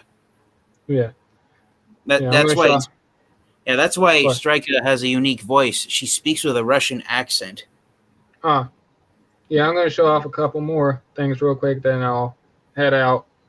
Here's a picture of Uplink, the news robot. And also, I like that, and this is official, I believe, they also have the artwork on what the other Autobots would have looked like. Like Ratchet and Optimus Prime would have actually got, like, movie 1 colors. And Bumblebee and Jazz still stayed pretty much the same. And here's a version of Sentinel Prime. I don't know the name of this character, but that's a character I'm gonna have to look into. Well, it has Ironhide's head on it. Yeah, and also speaking of Ironhide, since you were talking about Ironhide's vehicle mode, and this is also in the book. Let me show off his robot mode. Oh yeah, that's Earth mode Ironhide. Yeah, and here's his truck mode. Yeah. Where's this? Yeah, they wanted Ironhide to have his G1 red paint job, but they wanted him to look like the version of him from the 2007 movie. Yeah. And also, I think if they did do this figure, they do have here's all the schematics and stuff of the figure. If they would have made this figure, he would have been based off Sentinel Prime, and here's why. Let me zoom in on him a little bit more. Yeah, you can clearly tell that's a Sentinel Prime figure, but reversed and all that, and with the shoulders. So yeah, if we did get this figure, he would have been based off Sentinel Prime. Yeah, he would have been mold mates with Sentinel Prime. And let me see here if there's anything else. I'm trying to see if I know that there were other Decepticons that were supposed to appear. Oh shoot, I'm on the. Hang on. I want to see if I could find that real quick. Oh darn it. Okay, hold on. Transformers season. Oh darn it. Transformers animated season 4 Decepticons. All right, let me see here if that pulls up any of the. Let me see if. No. Well, I do know that there was a new Decepticon, I believe. Unless it. I think I could be wrong. Hang on, let me unfull screen myself. I could be wrong. I think they actually did. In that, I'm gonna have to go back and rewatch the narration. I think they did call her Alpha Strike, I believe. Yeah, I believe that's what she was referred to. Maybe that's what was throwing me off. I think that. Mhm. Hold on. Okay. Oh, here's Is this Cosmos? Oh, here's Cosmos. Yeah, here we go. I found Mhm. Cosmos. Yeah, let's check out Cosmos, shall we? Yeah. Here's little Cosmos. Look at Yep. that. Uh He's huh. definitely. And look how. Hang on, let me do some. Here we go. Here's some comparisons for you. Uh huh. Oh my gosh, that would have been awesome to see Cosmos. Oh yeah. Well, he does appear in some background in some crowd shots Oh, I'm gonna have to go. in Okay, season 3. Yeah. I'll definitely pay some attention. And it also looks like the Predacons. Okay, so I guess I'm gonna save the best for last. Well, here I guess Black Arachnia would have gotten her upgrade, and there's Waspinator. Mm-hmm. She Oh would have yeah, gotten her her paint job's and much also closer to her Beast Wars series. look who we Yeah. would have gotten it. Yeah, look who. Optimus Primal. Look. Oh. Venom. Looks like, yeah, or yeah, it looks like Inferno, actually. Yeah. So yeah, I guess we would have gotten him. And here's another character that I don't know, but it's a black. Oh, that's version. Venom. Yeah. Yeah, so so in case you didn't know, during the Beast era, I can't remember if he got an original, if he had a figure in the Beast Wars line, but in the Generations line, one of the Waspinator figures Hasbro released was repainted into a character known as Venom. Mm. Same Yeah, I name guess- as Spider-Man's villain. So yeah, Venom is a purple repaint of Waspinator. Huh. Yeah, and I guess those. Yeah, those are listed off right there as the Yeah. Predacons. Oh, wait a And- minute. Can I see them? Oh. Can I see that? Can you show those again? Yeah. So yeah, the black and purple one is supposed to be Venom, and then the other one might be Beast Wars Inferno. Yeah, it looks like his head and this is on TFW 2005. Mm-hmm. And also here's I guess that would have been Megatron's color scheme because there it is right there. Yeah. And I guess later on he would have gotten his upgrade. Uh-huh. And also I see a ridiculous character, and I'm going to show that off in a minute, that I think I would have had cringe on. There's poor Blur right there listed. Uh-huh. I guess somehow they would have discovered him, and there's Alpha Trion. Yeah. And also, here's the ridiculous character. Oh my god. Why? No, I don't think I would have. A Beast Machines character. Oh yeah, believe- Botanica.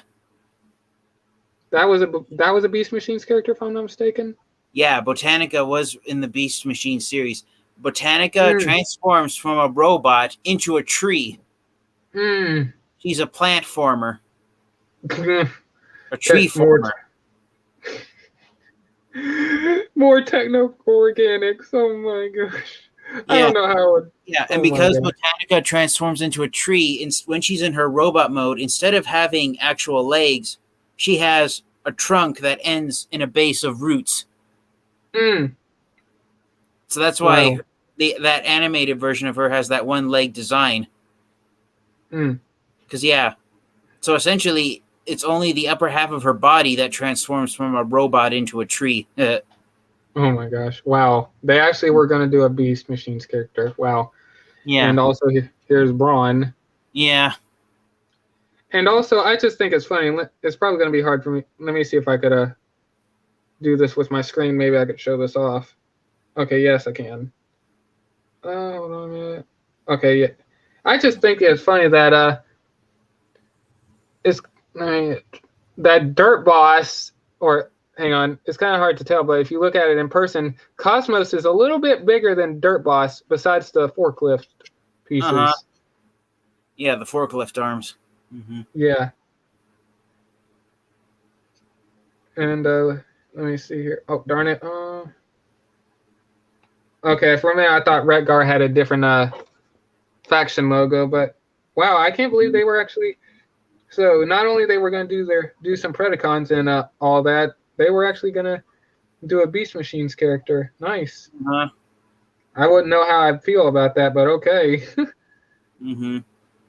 And also, Yeah. like I said, go ahead. No, go ahead. Say what you had to say first. Oh, I was gonna say, I now I remember. I was gonna say I can hardly wait to see what they're gonna do with or if they can make the other episodes. I want to see how Einhard reacts to Earth. Oh How yeah. he feels. I could hardly wait to see something like that. But go ahead. No, I was gonna say I think Botanica to this day she remains the only Transformers character that has a plant for an alt mode. Wow. More techno-organics. I'm gonna guess that was Black Arachnia right there that did that. Mm-hmm. Let me see. But real quick, I want to say this. If Trypticon did transform and Omega Supreme came back to Earth, at least we would have had like a Titan battle. Or not a Titan, but a giant robot battle. Yeah. Oh, and also, I do want to point this out, that Bumblebee would have...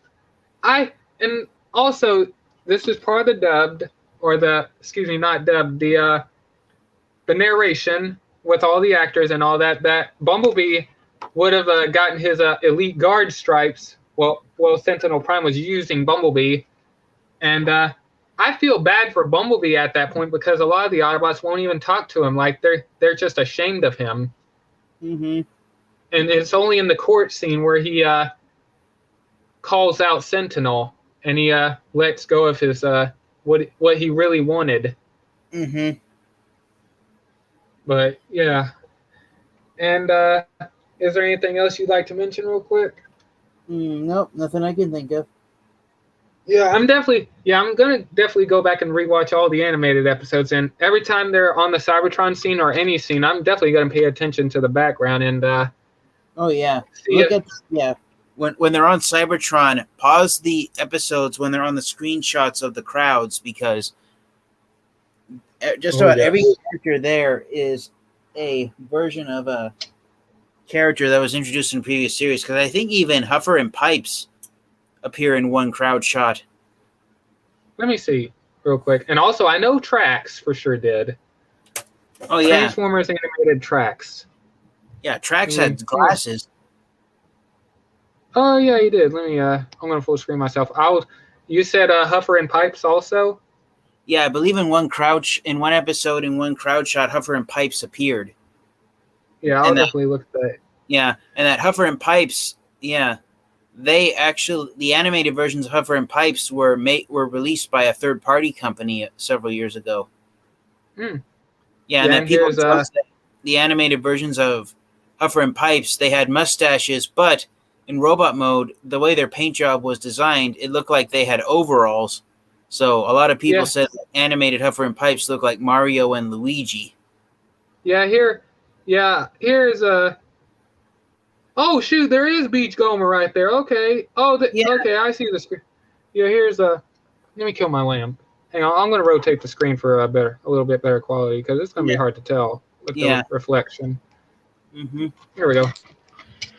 All right, let me get my stand out of the way. There we go. Yeah.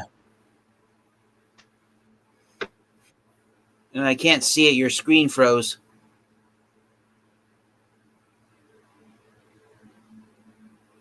Or Master Starscream, are you there? Yeah.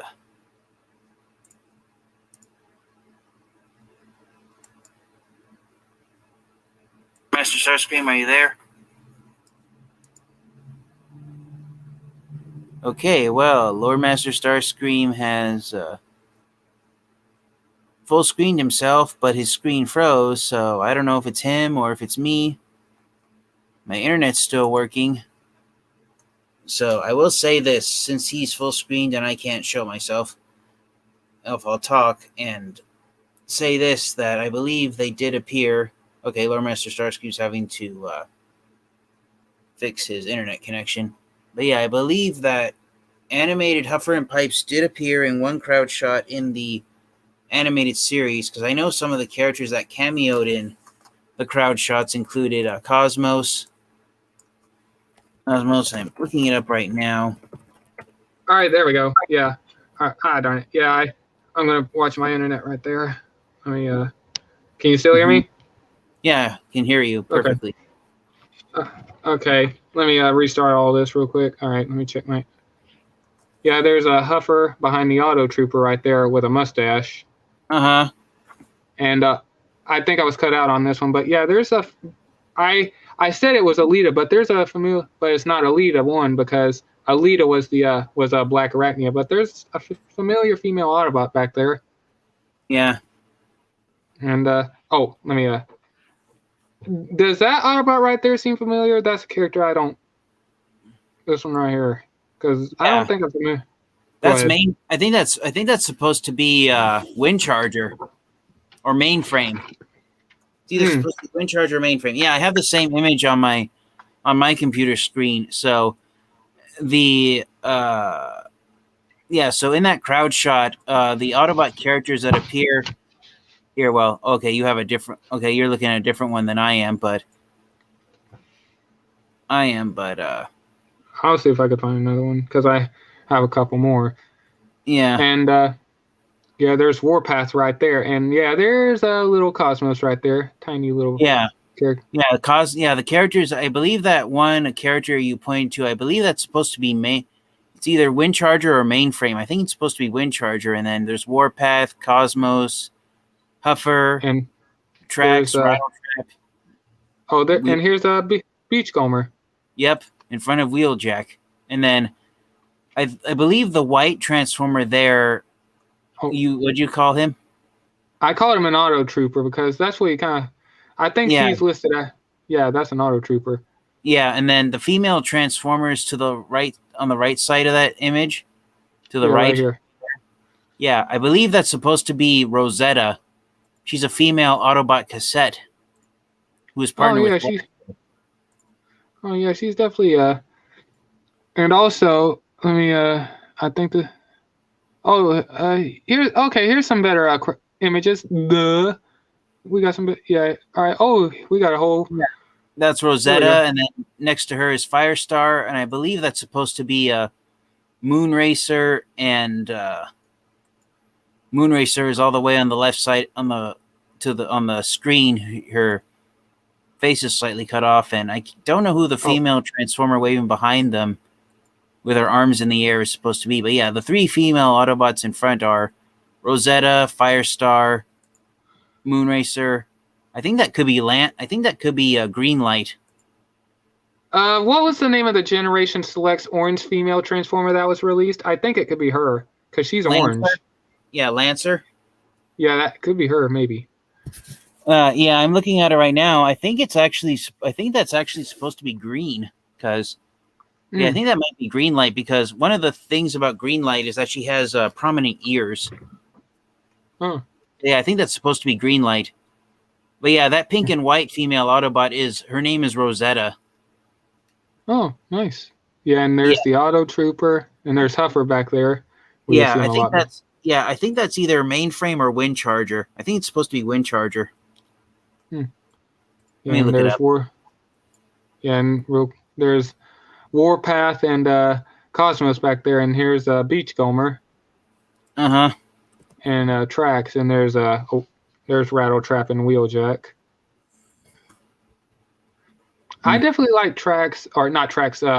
Beachcomber's design, and I definitely like that design. Oh, yeah. Okay, so I looked it up. That's Mainframe. Oh, nice. Yeah, that's Mainframe. Yeah, there's his name right there. Yeah, so the thing with Mainframe is that when he was introduced in the Transformers Generation 1 comic books, Mainframe has never had a vehicle mode. So he's an action master. Oh yeah, see there's pipes next to Huffer. Yeah. Oh yeah. Oh god, they look like the Mario Brothers. I told you. Yeah, see, Huffer looks like Mario and Pipes looks like Luigi. Can you scroll to the right? Can you go to the left side of the image? No, the other way. Oh. The other way. Sorry. The other one? I'm confused, yeah. Oh, it's all good. No, you were going the other way. Okay. Yeah. That's the character I was mentioning a while ago. He looks like real quick before you say, the design of the arms, he reminds me of Energon Wing Saber. Uh-huh. Go ahead. What you That were gonna is say? so that character, his name is Sky Gary. Oh, Yeah, and he is one of 3 Autobots. He is one of 3 Autobots. I forgot their names, but yeah, they were some of the largest Transformers action figures released in 1990 by Takara Tomy for Transformers Zone. And and on his Wikipedia page, it actually says that his name was originally supposed to be Sky Carey, and the Generation 1 figure of him, which is the only figure of that character that exists to this day, Sky Gary, his name was originally supposed to be Sky Carey because his gimmick is that in his vehicle mode is a jet mode, and it has 3 containers underneath him that contain Micromasters inside. So he's basically a Micromaster carrier. Oh gosh. His name was originally supposed to be Sky Carey, but after his name was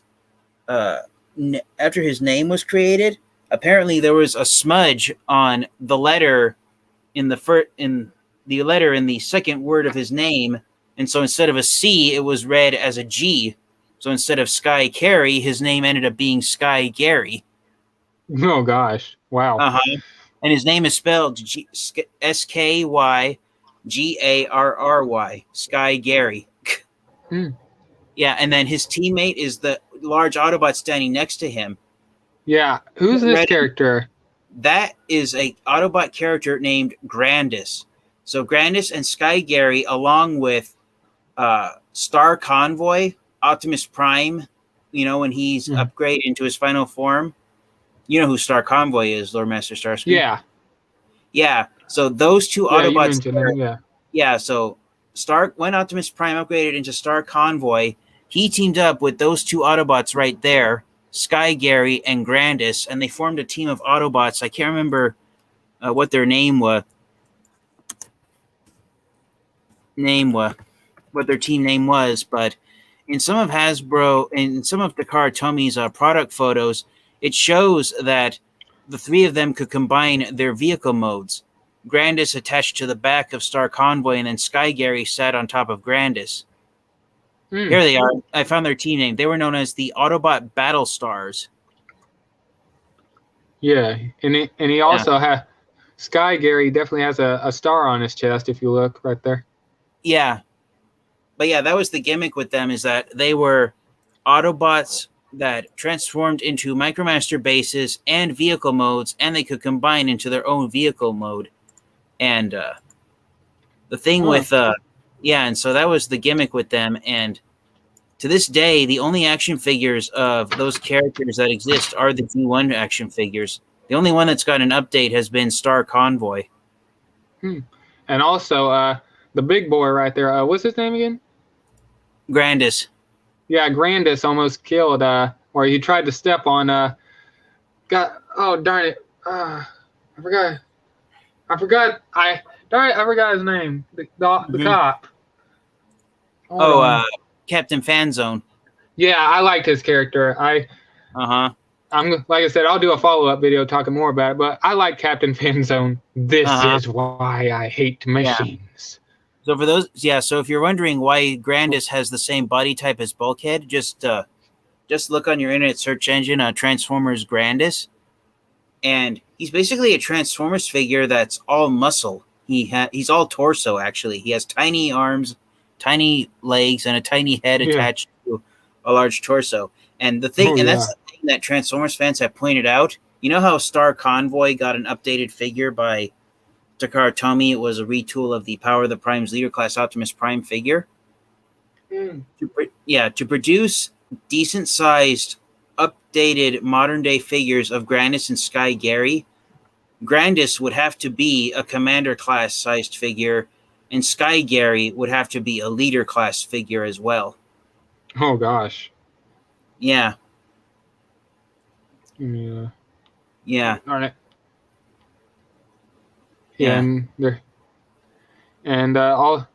there's the Beast Machines character, Botanica, and also here's some 2 weird characters. One that looks like a long neck dinosaur like Grimlock, or with Grimlock's head, and Yeah, a green. Yeah, that one is an Autobot cassette. Yeah, and also there's a green version of Bumblebee back there. That let me zoom in on him. If I can zoom in a little more, I can't zoom in anymore. But yeah, they definitely reused the Bumblebee model. I don't know what he would be. Yeah, so Go that ahead. tiny dinosaur character, he's an Autobot named sorry if I hope I'm pronouncing his name right. Zar, Saur. Hmm. Yeah, he was created by Takara Tomy to be one of the Autobot cassettes partnered with Generation 1 Blaster, and he goes from a cassette to a robotic Brachiosaurus. I like that he has a Grimlock's head. That's just funny. Uh-huh. And go ahead. Apparently his design and the gimmick with Zar is that he was partnered with a T-Rex Autobot cassette named Dial, Dile, and they combined into an Autobot humanoid cassette named Legout. Hmm. Uh-huh. And here's okay, we go into the Decepticon sides. Here's a red version of the frog. Yeah, I think that green Bumblebee might be tap. Oh. I think it's supposed to be Tap Out. Huh. Yeah. Yeah, and here's this big boy right here. Yeah. And also here's some other cassettes. It looks like yep. Okay, and I'm gonna assume these go with Soundwave. We got a repaint of Laserbeak. I'm not gonna guess. I was gonna say Buzzsaw. Yeah, Buzzsaw. Yeah. That's gonna be my guess. And the female one, I'm definitely not familiar with. I'm going to confess that. And let's see here. So go ahead. Yeah, so I found a website that lists the names of all the characters. So the big red Decepticon is Slapper. Oh my gosh. Yeah, and then that look-alike to Laserbeak is actually the character Sundor.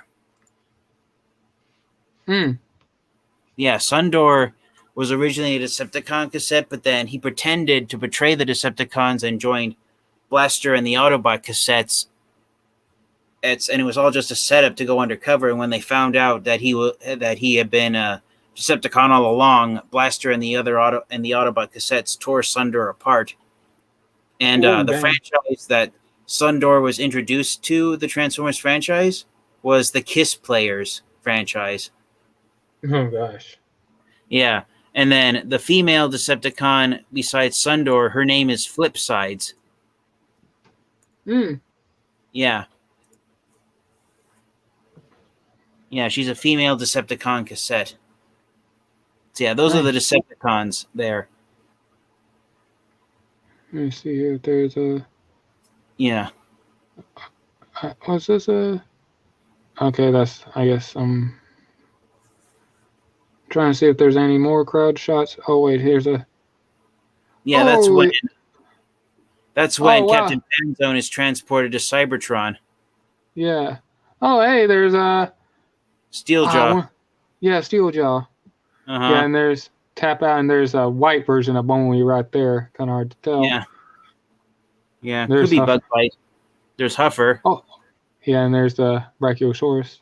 Yeah, Zar. Let me see here. Yeah, here's Huffer's vehicle mode. Mm-hmm. God, I just think I'm just laughing on how small he is. Well, I'm laughing at the fact that he and Pipes were designed to look like Mario and Luigi with the overalls. Yeah, that's just funny. Huffer Huffer and Mario is the short Italian or short. No offense, short, fat Italian one, and Luigi is the tall and skinny one. Mm-hmm. And let me see here. Yeah, and like I said, they. Oh shoot! Hold on a minute. What? Oh yes. They said someone did a fan made a render of Cup. Yeah, and even in background shots. Oh yeah, here's a. Yeah, like I said, like you definitely see a lot of reuses of models in the background. Yeah, that. Let me see here. Yeah, and like I said, you definitely see reuses of models. But wow, yeah, like I never noticed that, but wow, that's funny. And I like that. She's just saying, like he's just sitting there, like you never seen an organic before, and they're all freaking out. Oh shoot! Hey, here's another screenshot where with Captain Fanzone. I guess. And yeah, there's a red version of Bonley. See, yeah, they definitely reuse models. Oh, here we go. Yeah, what's his name? Che. I think it says Chase. Yeah, he's one of the throttle bots. Okay, now my phone's going crazy. Nice. Yeah, he's the most recent figure of Chase. They was mold mates with Titan's Return Bumblebee. They had to rename him because they couldn't get a registered trademark to his original name. And here's the here we go. Here's the white Bonley. Let me zoom in because I can't tell. There it is right there. If you can make that out. Yeah. Does it say his name? Sedan? Yeah. That's fine. Yeah. Yeah, and here's a. Trying to see if there's a. Wow. Yeah, you definitely have to have a good eye for this, and plus, even like I said, that right there. Oh, hold on. Yeah, that. Hang on. Where is it? Yeah, that shot I probably wouldn't have noticed right there, and also, like I probably wouldn't have been paying attention if I didn't look at the model designs. Oh yeah. Wow. Yeah, I definitely like the Easter eggs they got on here. And that even though they just appear on screen just for a couple of seconds, it's still cool to see them. Oh yeah, most definitely, it's cool seeing them like that. I definitely wish they could have done more Junkions somehow. That would have been cool. Yeah, but since Rekgar was created on Earth, I guess they would have had to have the Junkions be created the same way. Yeah, through more garbage, and maybe somehow Rekgar could like feel like he's alone or something like that. And excuse me, yeah, like he feels alone, and he wants some real friends, and he ends up somehow he creates the more Junkions. Yeah. Well, what he could do is he could make robots made out of piles of garbage, and then the Allspark could accidentally give them life, and that's where Junkions are created. Yeah, and they all start talking like him, but each one has different personalities, and but oh my gosh, like I definitely enjoy the series, and I'm definitely looking forward to watching the rest of it. And like I said, and I'm hoping that they'll definitely try to do the rest of the season or the rest of the episodes with the voiceover, and hopefully, I guess if the makers of the that were originally writing season 4, hopefully they'll give off at least Oh, come on. Sorry. As I was saying, but hopefully they'll let the people that are working on that project let them use the artwork, like maybe for the Maximals and the evil Maximals for Truck versus Gorilla. Oh yeah. So yeah, and also the Fallen. I gotta mention that. Yeah, I gotta definitely. But I gotta get to bed, Lord Master Starscream. I'm sorry. It's all good. Yeah, I'll definitely be doing hopefully another live stream tomorrow. And would you like to share where they can find you? Yeah, sure. So you guys can find me here on YouTube. You can find me on Discord. I love to talk everything Transformers. And thank you once again, Ghost of Lord Master Starscream, for having me on here. I enjoy talking about Transformers Animated and helping show how many characters ended up appearing in that series. Oh gosh, I bet there's more than that we don't know about. And you can find me on I did make a Discord page before I started the live stream. You can find me at the Ghost of Lord Master Starscream. You can join it or hang on, I'll say this: join my Discord page, and you can also find me on Instagram, TikTok, and Stereo, and also on Autocrat Primer's channel, and a Community for All of Us channel. And still to this day, keep Otto in your prayers, and hopefully, he fights his Autocrat Primer fights his depression and gets back to full health and all that. And amen. So yeah, amen to that. And yeah, I think that's about it. I hope everyone has a good night, and hope to see you guys on Sunday night. If I don't do a live stream, then hopefully Autocrat Primer will do a Monday night live stream, I hope. But with that, I think that's about it. Yep. And I hope everyone has a good night, and be safe out there to whoever watches this. Night, guys.